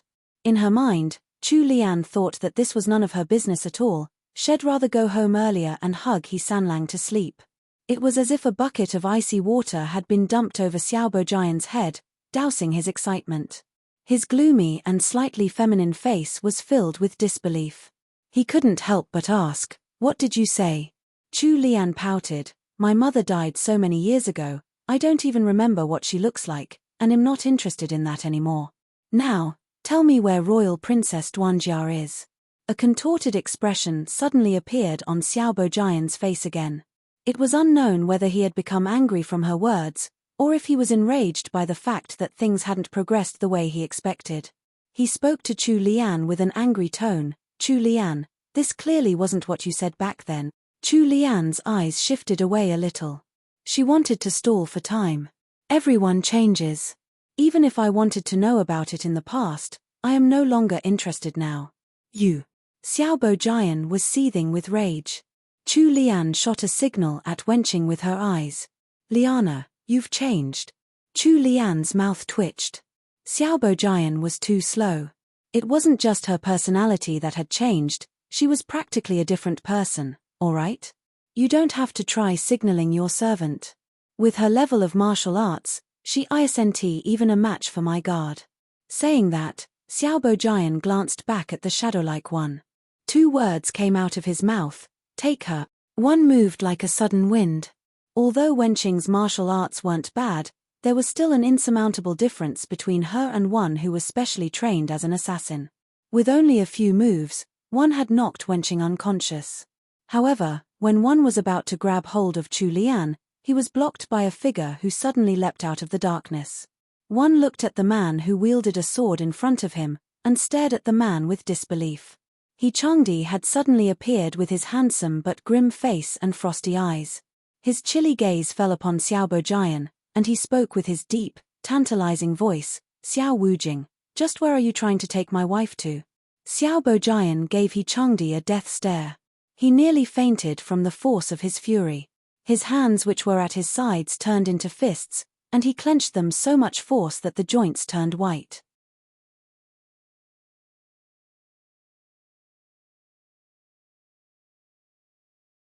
Chapter 617, Phoenix Trap, 5. Xiaobo Jian couldn't figure out how Changdi had appeared here so abruptly when he had prepared such a meticulous plan. Moreover, he had impeccable timing. It was as if Changdi had already anticipated all of this and had only been waiting for him to fall into his trap. Xiaobo Jian gnashed his teeth. A sinister glint appeared in his eyes. He glared at Changdi with his icy gaze, as if he wanted to shred the man in front of him to pieces. However, Sanlang wasn't a simple man.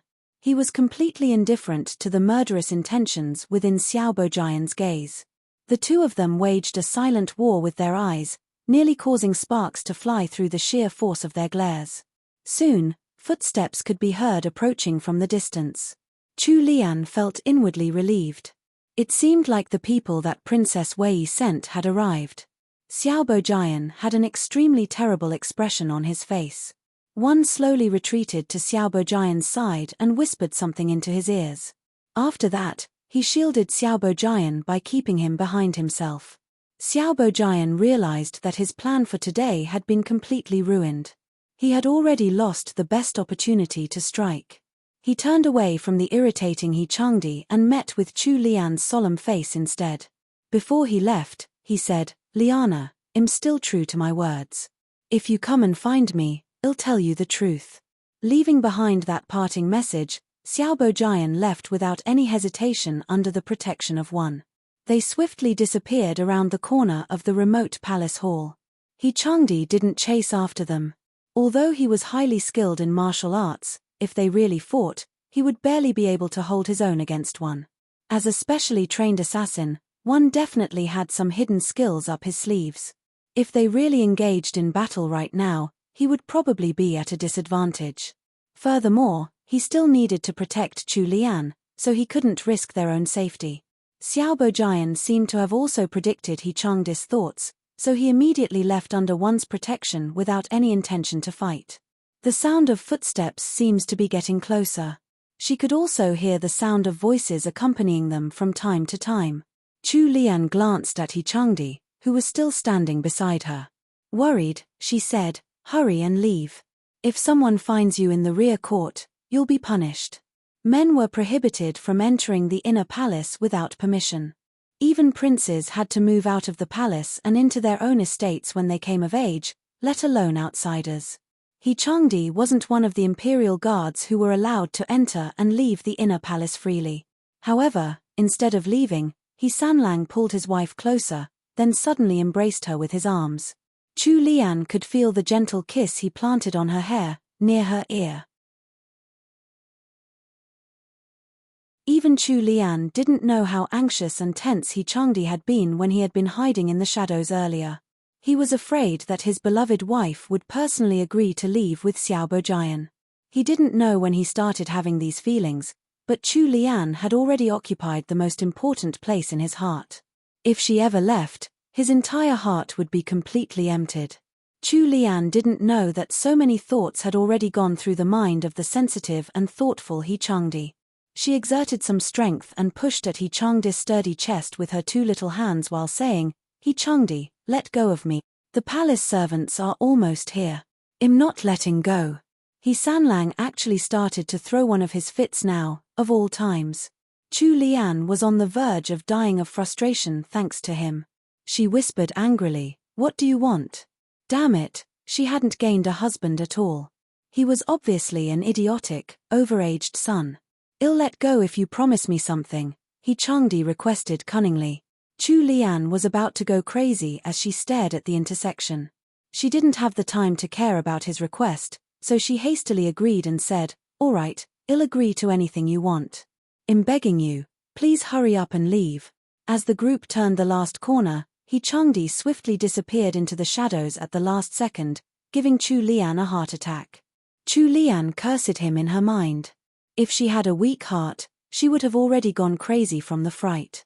After calming her breathing, Chu Lian turned towards the direction of the new arrivals. Two palace maidservants in lavender dresses were in the lead, followed by 4 to 5 eunuchs. Wenlan and senior servant Lan walked beside them. Before the two of them had even reached her, they were already anxiously looking in her direction. When she noticed Wenqing lying limply on the ground, Wenlan widened her eyes in shock and quickly hastened her pace. Senior servant Lan immediately held onto Chu Lian's hand when she arrived in front of her. "Honored lady, are you all right? Were you injured?" Wenlan promptly kneeled down to examine Wenqing's injuries. Her heart finally relaxed when she noticed that Wenqing had only been knocked unconscious. Chu Lian shook her head. "I'm fine. Momo, send for someone to take a look at my maidservant. She was the one who protected me just now. Otherwise, I would have been hurt." The palace maidservant in the lead immediately asked Chu Lian about what had happened.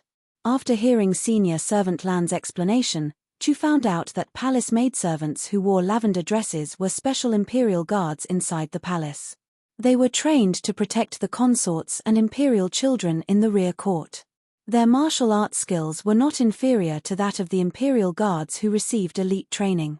It was also the same for the young eunuchs who followed behind them. Chu Lian knew that these people had been sent by Princess Wei, so she told senior servant Lan about everything that had happened, excluding He Chang's disappearance. Senior servant Lan's brows drew together in a frown, and she quickly led the party into the palace hall. Chu Lian was still uncertain whether Royal Princess Duanjia was really inside, but they still had to enter the hall anyway to make certain their guesses. Senior servant Lan served under Princess Wei, so she was the most suitable person to handle this matter.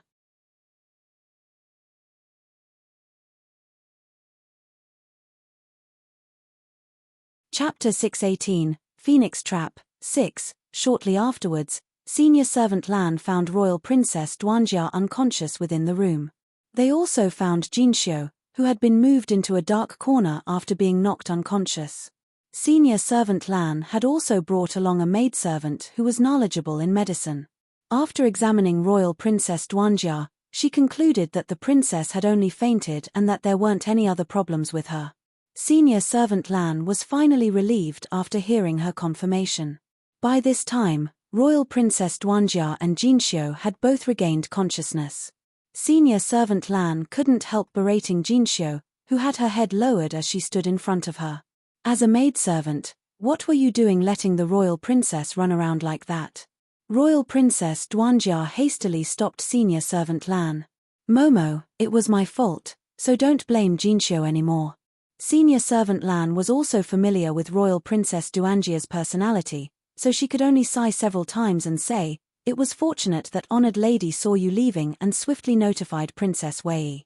If something happened to Royal Princess, then Princess Wei would be heartbroken." Royal Princess Duanjia's eyes lit up when she heard senior servant Lan mention Chu Lian. She quickly asked, "Chu Liu is here too?" Senior servant Lan helplessly nodded. "Honored lady is in the outer room." Royal Princess Duanjia wanted to jump off the bed just as senior servant Lan finished speaking, but senior servant Lan stopped her. "Royal Princess, your body is still weak after we treated you with the antidote for that sedative. You can't get out of bed and walk right now. Momo, tell Chu Liu to come in." Senior servant Lan didn't have any other choice, so she went out to inform Chu Lian of the summons. A moment later, Chu Lian entered the room. Royal Princess Duanjia was leaning on the chaise with a thin blanket covering her legs. Her eyes glimmered when she saw Chu Lian entering. She hastily dismissed the palace maidservants in the room. By the time Chu Lian sat on the chaise, she and Royal Princess Duanjia were alone there. Before Chu Lian was able to speak, Royal Princess Duanjia was already pulling on her arm. "Chu Liu, come with me." Chu Lian responded with a confused "ah?" She didn't understand Royal Princess Duanjia's intentions. What was she trying to do? Her body was still weak from the drug. After breathing in a sedative and then taking the antidote, a normal person would feel weak for some time. Even their legs would be unstable when walking. Where did Royal Princess Duanjia want to go at this time? "Royal Princess, stop joking around." Chu Lian gave her a glare. "Chu Liu, I'm not kidding. Are you coming with me or not?" As Royal Princess Duanjia spoke, She placed her hands on her hips. She disregarded Chu Lian's objection and got up from the chaise. Chu Lian noticed that she was healthy and energetic. She didn't seem to be feeling weak at all. Shocked, she asked, "Royal Princess, you're completely fine?" Royal Princess Duanjia nodded and tugged Chu Lian towards the window. Chu Lian watched as she carefully opened the window and leaned outside. "Royal Princess, what are you doing?" Royal Princess Duanjia pulled Chu Lian to one side, then shook her arm endearingly. "My dearest Chu Liu, can you help me keep a lookout? I need to go out for a moment." Chu Lian frowned as she stared at Royal Princess Duanjia. Her eyes were crystal clear. Under the weight of her stare, Royal Princess Duanjia felt like she didn't have anywhere to hide.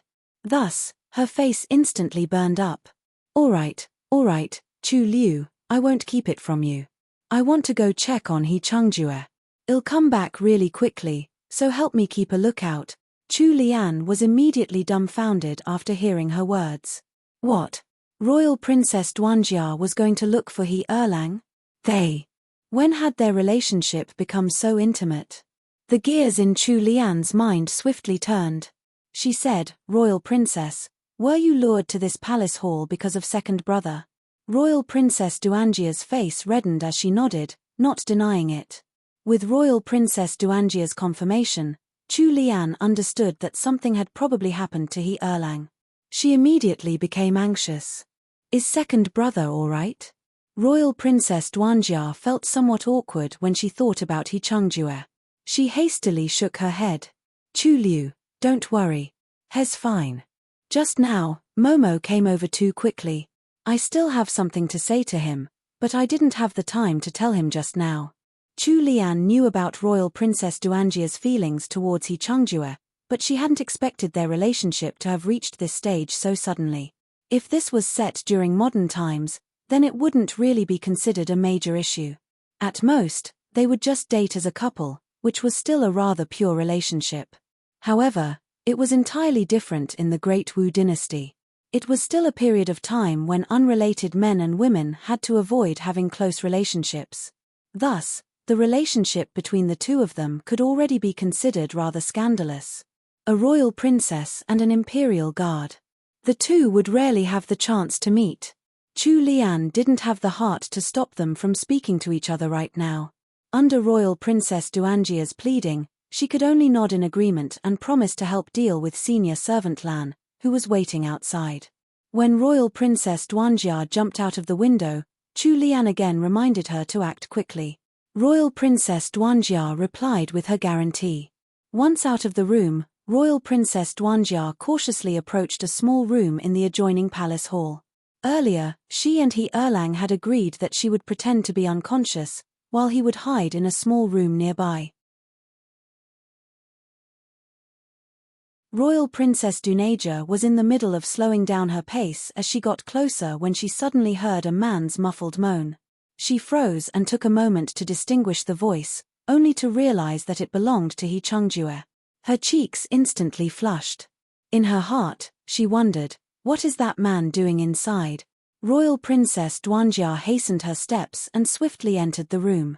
When she pulled apart the blinds hanging over the entrance, she witnessed an unforgettable scene.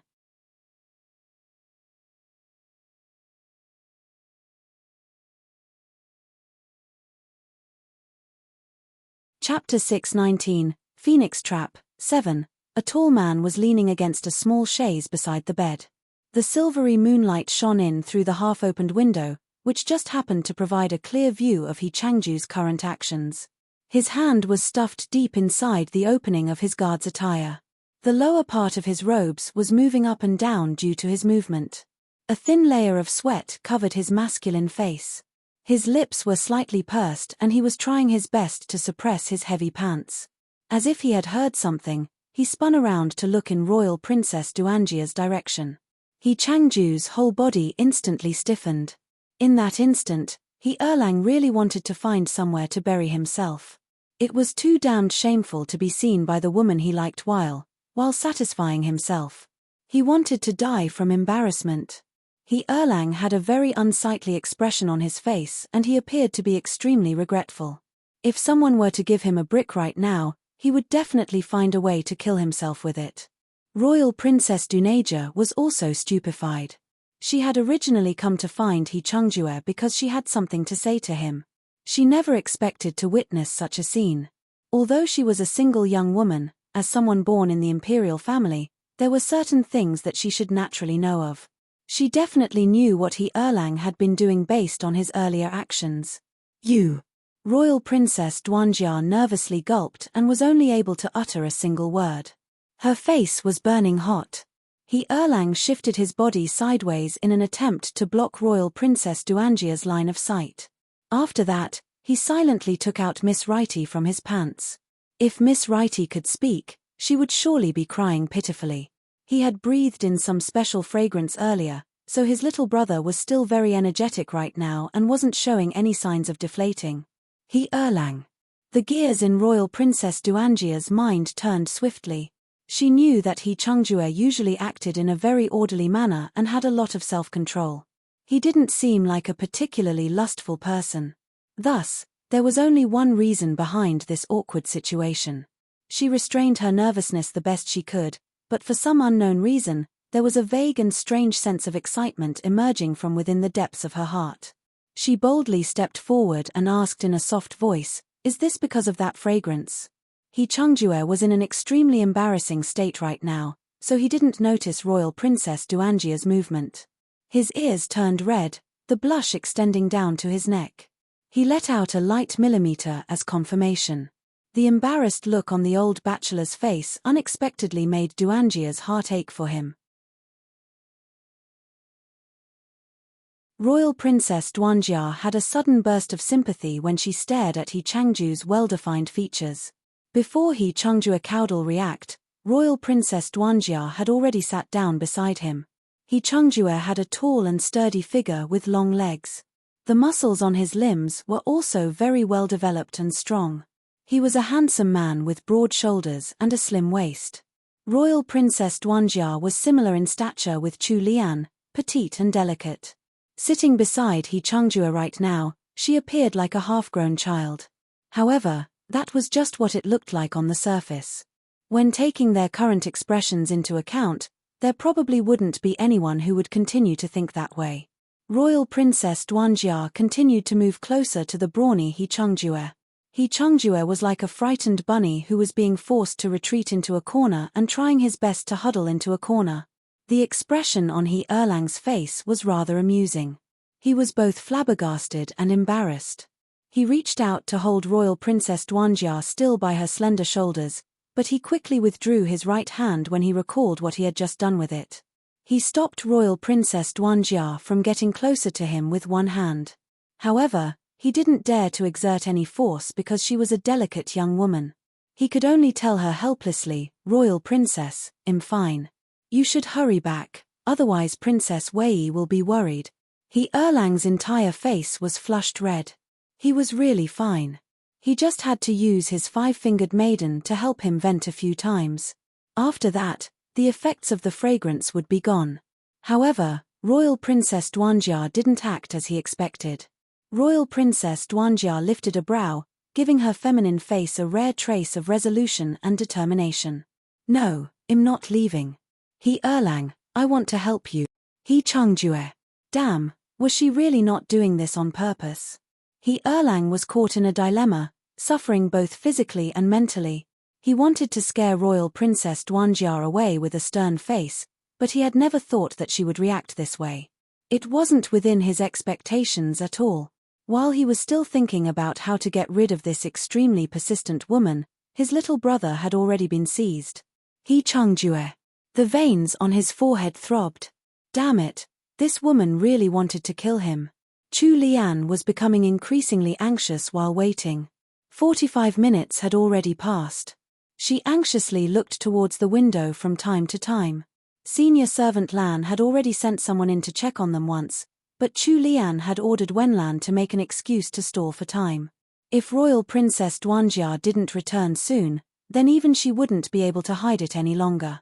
Just as Chu Lian was about to send Wenlan to go search for her, 3 special knocks suddenly sounded from the window.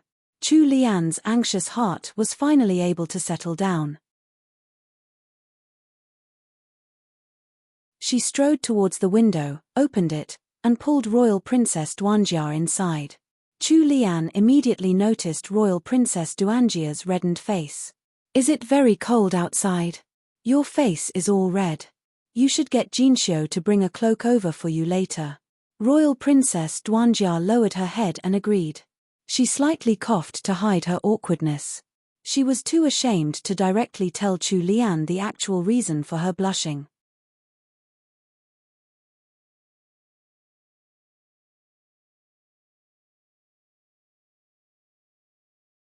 Chapter 620, Phoenix Trap, 8. As Chu Lian had expected, Senior Servant Lan sent someone in right after Royal Princess Duanjia came back.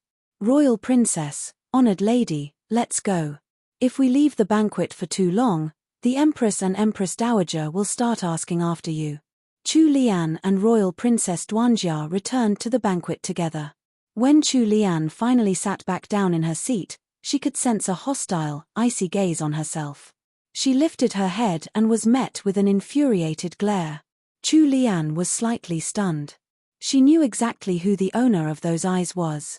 Imperial Princess Liao.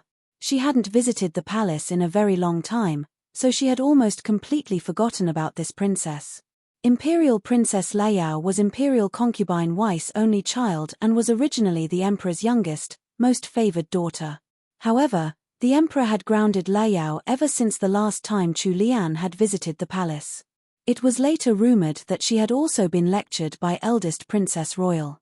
Afterwards, there was another rumor that this princess was not as favored as before. However, it was hard to say whether the rumors were true or not. In short, it was true that Princess Liao hadn't left the palace again after that day. It had been rather peaceful within the capital ever since she had been grounded. She was currently sitting beside Imperial concubine Wei, drinking a cup of sweet wine while glaring at her with resentment. Imperial concubine Wei seemed to have noticed something amiss with her daughter's gaze, so she also looked towards Chu Lian. Imperial concubine Wei made eye contact with Chu Lian.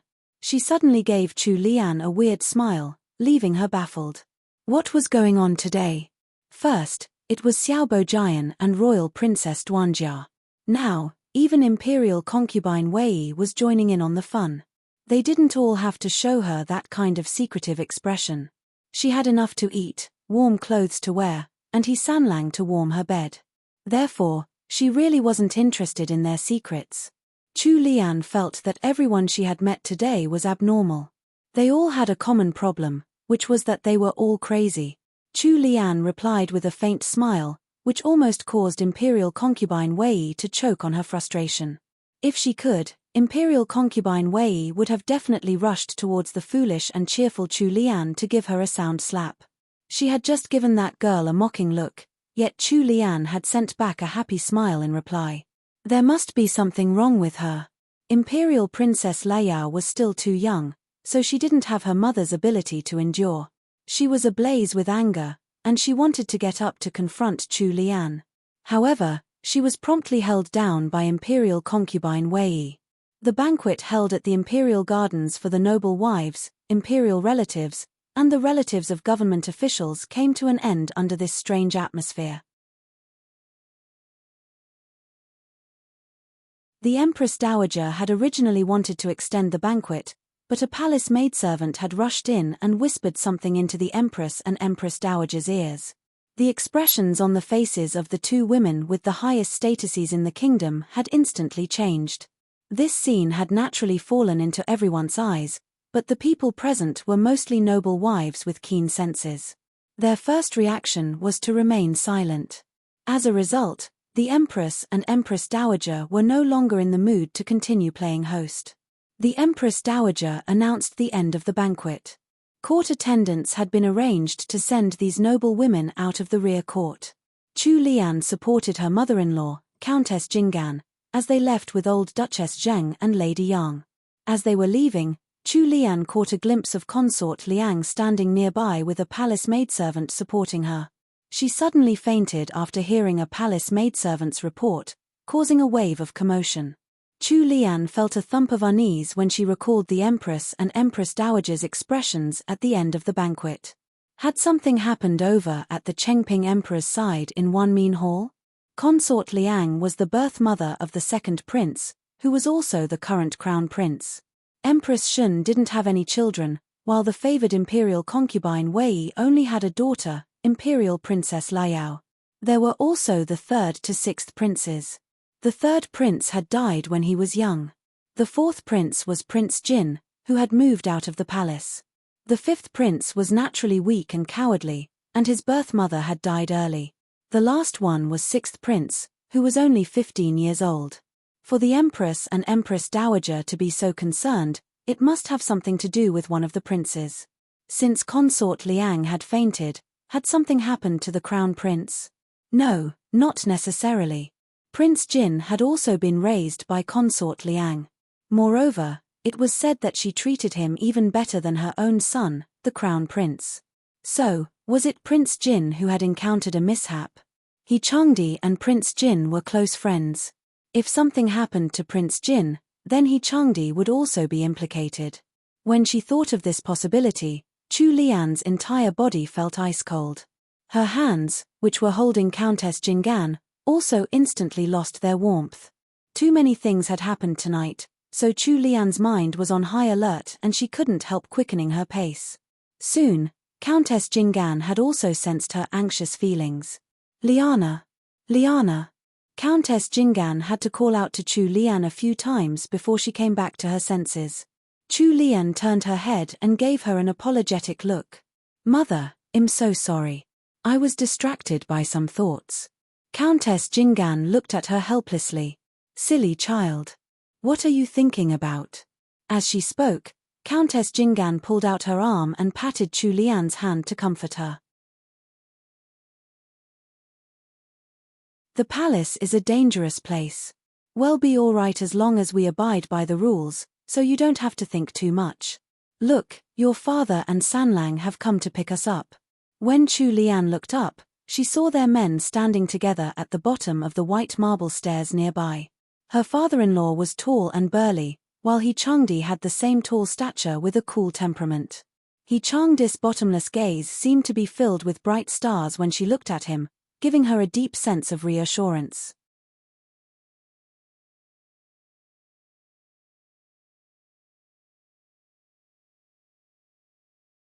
Chapter 621, Phoenix Trap, 9. It was as if Chu Lian's initial worries had been dispelled the moment she saw He Changdi. After everyone from House Jinggan got onto their carriages, Chu Lian sat beside He Changdi and finally had the chance to ask, what happened? Did something happen in Wanmin Hall?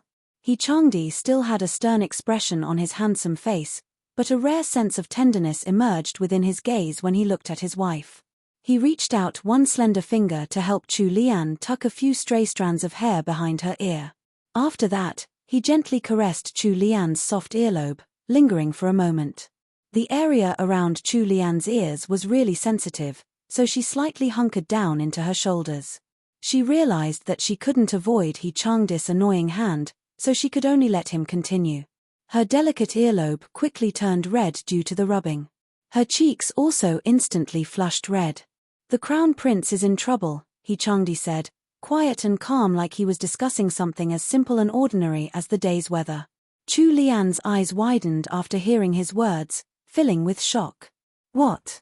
Wasn't the Chengping emperor satisfied with the current crown prince, second prince? She had read half of the original novel, which had mentioned that the crown prince's position was stable as the crown prince's birth mother, Consort Liang, wasn't competitive nor scheming. Thus, not only was the emperor satisfied with her, but the Empress Dowager was as well. Furthermore, Consort Liang was also fourth prince's adoptive mother. Chu Lian had a good impression of Consort Liang and the crown prince. Why did the crown prince suddenly cause a problem? Even the Thousand Blessings festival had ended early.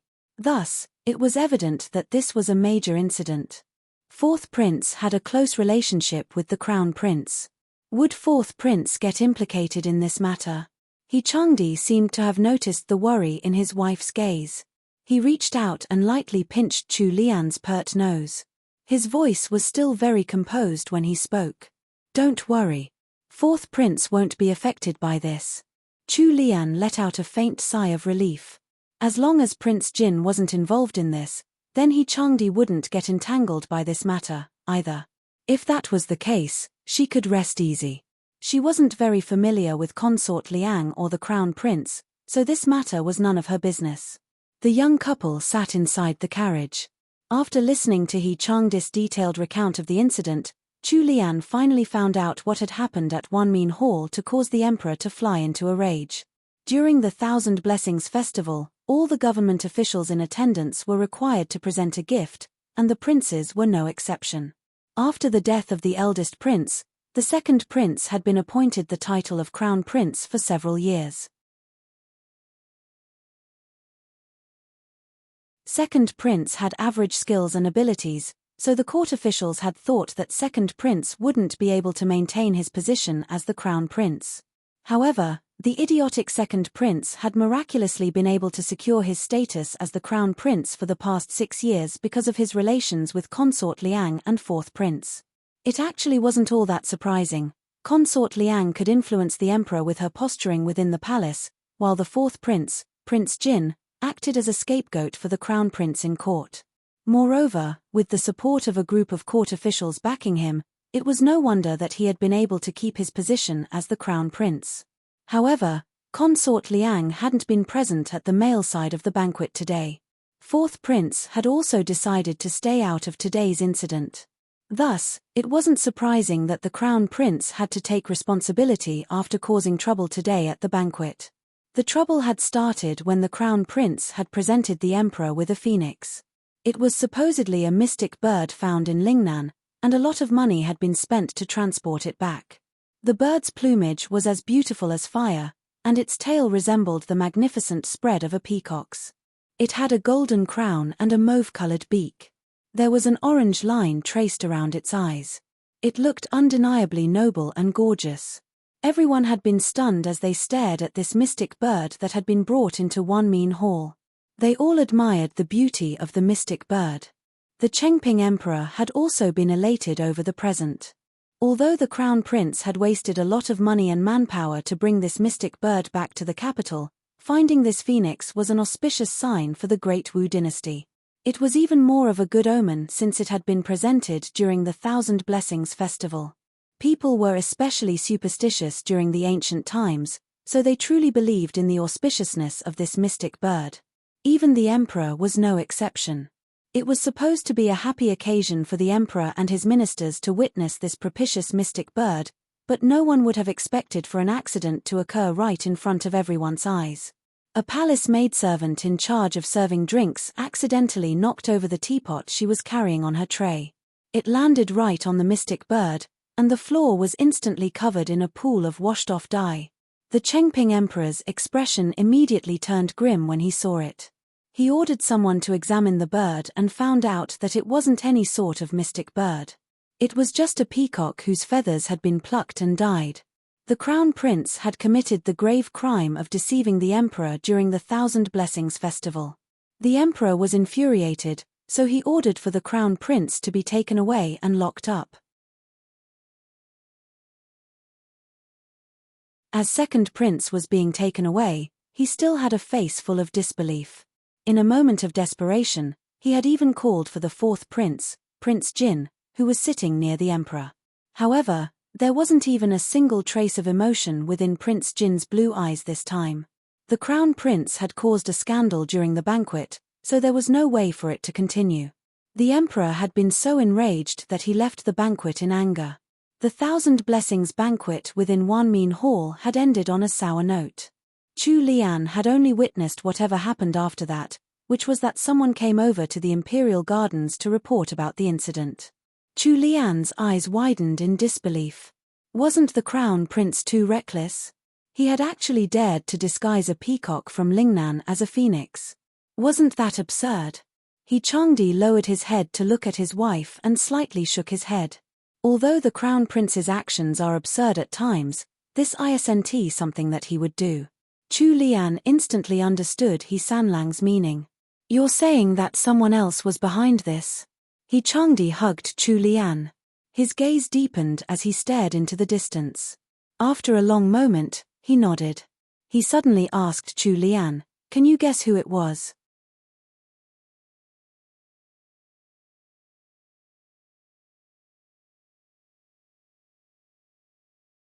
Chapter 622, Phoenix Trap, 10. Chu Lian's clear almond-shaped eyes darted from side to side as she thought.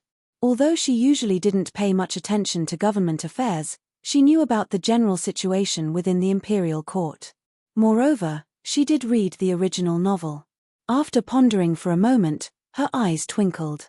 She lifted one of her fair hands and gestured the number 6 in front of He Changdi's eyes. A trace of gratification flashed through He Changdi's eyes. This incident was indeed related to 6th Prince. He knew that his wife didn't like the fighting within the court. She was also usually quite lazy. He had originally thought that Chu Lian wouldn't know anything about these situations, so he was somewhat surprised that she had been able to make a correct guess. "How did you guess it? I thought you disliked the fighting and scheming in politics." At this moment, a glimmer of light flashed within He Sanlang's eyes. Chu Lian rolled her eyes at He Changdi without mercy. "Of course I want to ignore those bothersome politics and just live leisurely. I just want to eat, sleep, cook delicious food, and earn money all day. Thinking about these things wastes a lot of brain power. But, a couple should be united as one. Since you're involved in these complex affairs, I need to have some basic understanding too. If I don't know anything at all, then I'll become a burden to you in the future. Even if I can't support you, I can't drag you down." These days, Chu Lian hadn't just been hiding in the estate and idling around. She had not only been managing the stores and rural estates in her hands, but she had also instructed senior servant Zhong to bring over plenty of books from the outer court's main study. She also had Princess Wei to help her, so she had a general idea about the current political climate. They were going to move out of the estate soon. At that time, she would have to take charge of the entire household. Men were supposedly responsible for working outside, while women managed the household. He Sanlang would be busy with his official duties, so she would have to take care of the interpersonal relationships within the estate and their relationship with the other estates. If she was really ignorant about what was going on in court, then by then, she might really cause trouble for He Changdi. He Changdi was completely stunned. His heart warmed. It seemed like Chu Lian had already done a lot for him without him knowing. Those painful experiences hidden in the depth of his memories had become something that he could slowly forget because of Chu Lian's care and consideration. He tightened his embrace and hugged Chu Lian closer. Her soft, petite body was completely buried in his chest. Chu Lian just blinked her eyes because she was still somewhat confused about He Changdi's sudden action. However, she immediately understood when she heard him speak in a low, husky voice beside her ear. She heard him say, "Liana, thank you." It didn't matter if she was that wicked woman from his previous life or not. The current Chu Lian belonged to him completely. She was the only wife that He Changdi, deeply loved. She was the only warm light in his life. For some reason, Chu Lian suddenly felt emotional.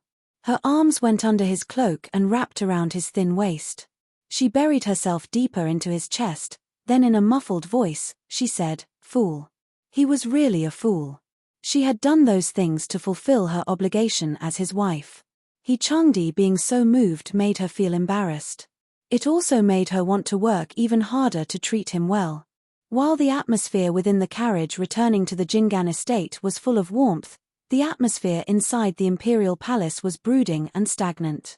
The emperor, who had ended the banquet early in anger, was currently inside Qingjing Hall. He was seated behind the imperial table, still dressed in the ceremonial robe he had worn for the Thousand Blessings banquet. Eunuch Wei was the only one beside him. Eunuch Wei looked at the emperor's grim expression and couldn't help trembling as he stood beside him. He was also uncertain about how long he had stood there behind the emperor, but he felt as if a year had already passed. At this time, Eunuch Sun had something to report outside the palace hall. Wei Chenghai glanced at the emperor beside him. He carefully asked, "Your Majesty, outside." Before he could finish speaking, The emperor had already turned and given him a look. Wei Chenghai has served the emperor for many years, so he instantly understood what the emperor wanted. He respectfully bowed towards the Chengping emperor before swiftly leaving on light steps. He returned shortly afterwards. Eunuch Wei moved closer to the Chengping emperor and reported, "Your Majesty, it's consort Liang outside. She's kneeling outside the palace hall, requesting to see you." The Chengping emperor's expression turned cold. He didn't reply immediately, so Eunuch Wei waited on the side with his head bowed. He knew that the emperor was thinking right now. After a while, the emperor said a few words, and Eunuch Wei proceeded outside again. At the end of March, outside Qingjing Hall, the shining floor tiles were still piercing cold. Consort Liang was wearing a simple dress and kneeling on the floor. When she heard footsteps approaching from Qingjing Hall, she quickly raised her head and looked over with anticipation. However, it wasn't the person she wanted to see. Wei Chenghai walked up to Consort Liang's side. He looked down at the middle-aged woman, who was still graceful and beautiful. Consort Liang couldn't resist asking, "Eunuch Wei, His Majesty, please head back, consort. His Majesty is busy with work. Thus, he isn't able to meet you right now. The weather is turning chilly, so please don't harm your body by staying outside." After hearing Eunuch Wei's words, Consort Liang's entire body weakened, and she almost fell over on the ice-cold ground. His Majesty didn't say anything else. Wei Chenghai didn't answer her, which was a clear and silent confirmation. In the end, Wei Chenghai sent for some servants to escort Consort Liang away. Wei Chenghai was currently representing the emperor's intent, so no one dared to disobey him. Wei Chenghai entered the palace hall to continue his duty. He stood beside the emperor cautiously and looked out into the darkened night. In a low voice, he asked, "Your Majesty, what are your plans for tonight?" The Chengping emperor raised his head and stared over at the empty palace hall. A moment later, he replied in a low voice, "Imperial concubine Wei." Eunuch Wei hastily went out to make the arrangements.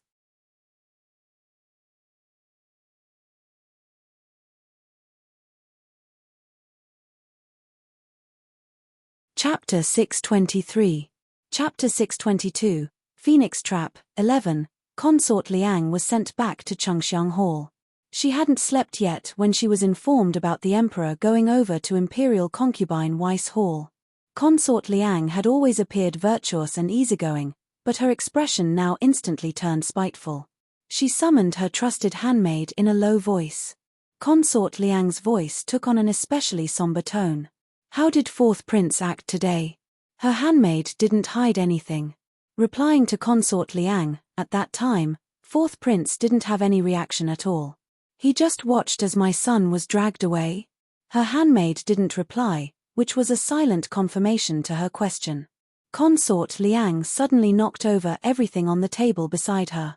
The teacup and snacks all rolled down to the floor, making a loud clattering sound. Consort Liang began to rave like mad. "That little bastard! How dare he? How dare he do that to my son, Asheng? Sister, why did you give birth to such an ungrateful bastard?" None of the maidservants in Chengxiang Hall dared to speak because Consort Liang really seemed like a lunatic. Imperial concubine Wei hadn't expected the emperor to come over so late at night. She quickly ordered her attendants to make preparations. The emperor had exploded in anger today at Wanmin Hall, and afterwards, he had severely punished the crown prince. Yet, he had still remembered her at this time. Thus, it was quite evident that she held a special place in his heart. When the emperor came over, Imperial concubine Wei served him very attentively. It was already very late at night and the emperor was clearly exhausted, so they just washed up and prepared to sleep. While wearing a loose nightgown, Imperial concubine Wei began to massage the emperor as they reclined on the large bed. The emperor would occasionally open his eyes to look at the woman in front of him, but once he closed his eyes, another beautiful smiling face would appear in his mind. Imperial concubine Wei was undeniably the person who resembled Yi Zun the most within the entire imperial harem. This was the reason the emperor would come to spend the night at Imperial concubine Wei's place whenever he felt troubled. It was also the real reason he favored her the most. Imperial concubine Wei was a skilled masseuse. She had specially taken lessons from the palace's most expert senior servants. The emperor was already getting old, so he wasn't very concerned about sex. His only intention was to have a proper night's sleep every time he came over to Imperial concubine Wei's hall. In order to please the emperor, Imperial concubine Wei would often give him massages to help relax his muscles. Imperial concubine Wei was deep in her thoughts while she was massaging him. The crown prince had lost favor now. She also understood that the emperor could no longer tolerate second prince. The second prince didn't show any sense of responsibility that he should have had as the crown prince. The emperor couldn't really pass that esteemed position to a son like him. She only had a daughter, Princess Liao, and she didn't have a son. Even if she wanted a son, the emperor's self-control had improved as he got older. There hadn't been any birth announcements from his concubines for many years. It was only for a short moment, but numerous thoughts had flashed through Imperial concubine Wei's mind. She thought about what her sister, Wei Fengzi, had told her when she visited the palace. Her gaze instantly became determined. She should just sell a favor to the emperor during this critical moment, since there was no hope of a son for her anyways. There was also no true love within the inner palace. Imperial concubine Wei wasn't a complete fool.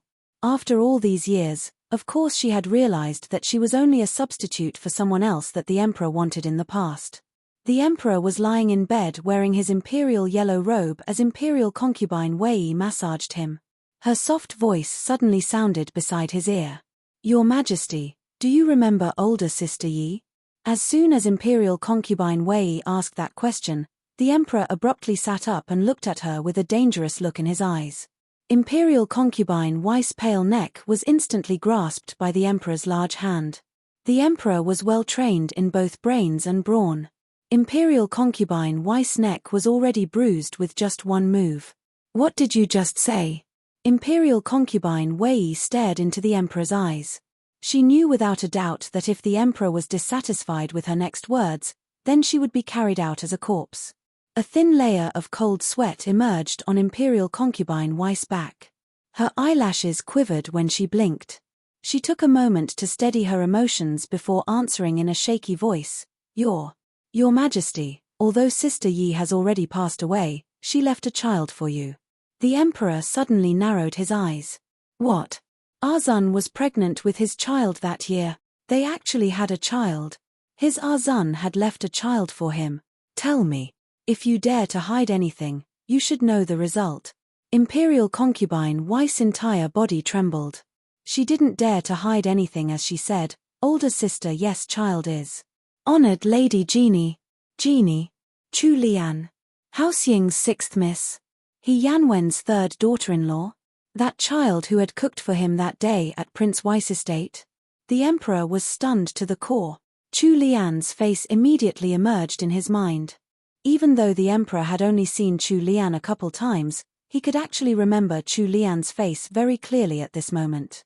He instantly connected all the cluttered clues in his mind.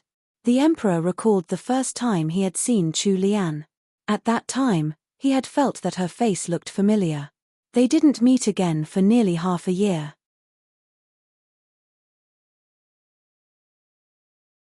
When he saw her again at Prince Wei's estate, he had mistaken Chu Lian for Duanjia. If she was telling the truth, then these facts could all be properly explained. Chu Lian's mother, Yi Zun, was a distant relative of the Yi family. She could be considered loosely related to Princess Wei as her cousin. If Chu Lian and Royal Princess Duanjia turned out to be cousins, then there was a reasonable explanation for their similarity in looks. After reaching this conclusion, the emperor unconsciously loosened his grasp. Once he released his hand, Imperial concubine Wei started coughing violently while holding her neck. The emperor had almost strangled her to death.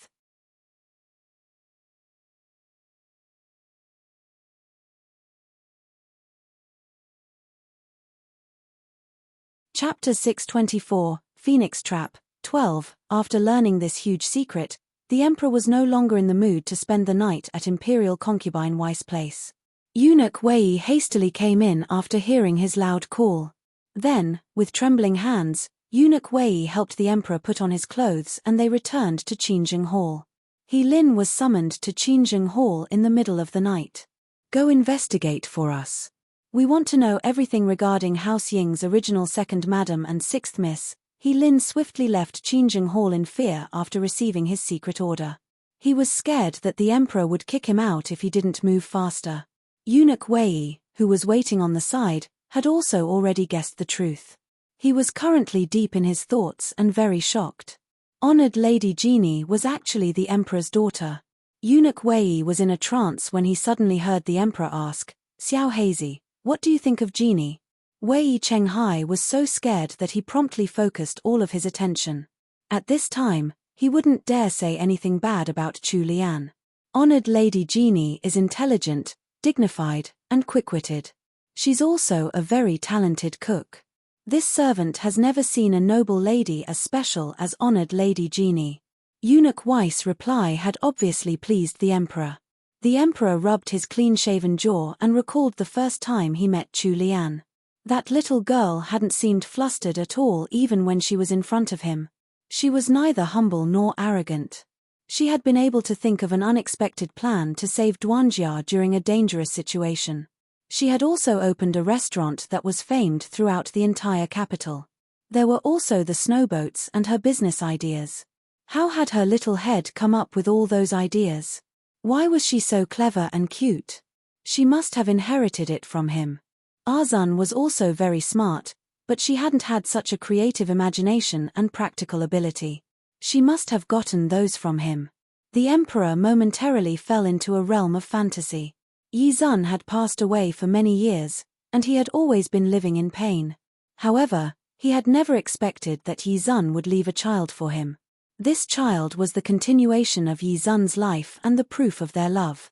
Genie was the same age as Duanjia, so she was 16 this year.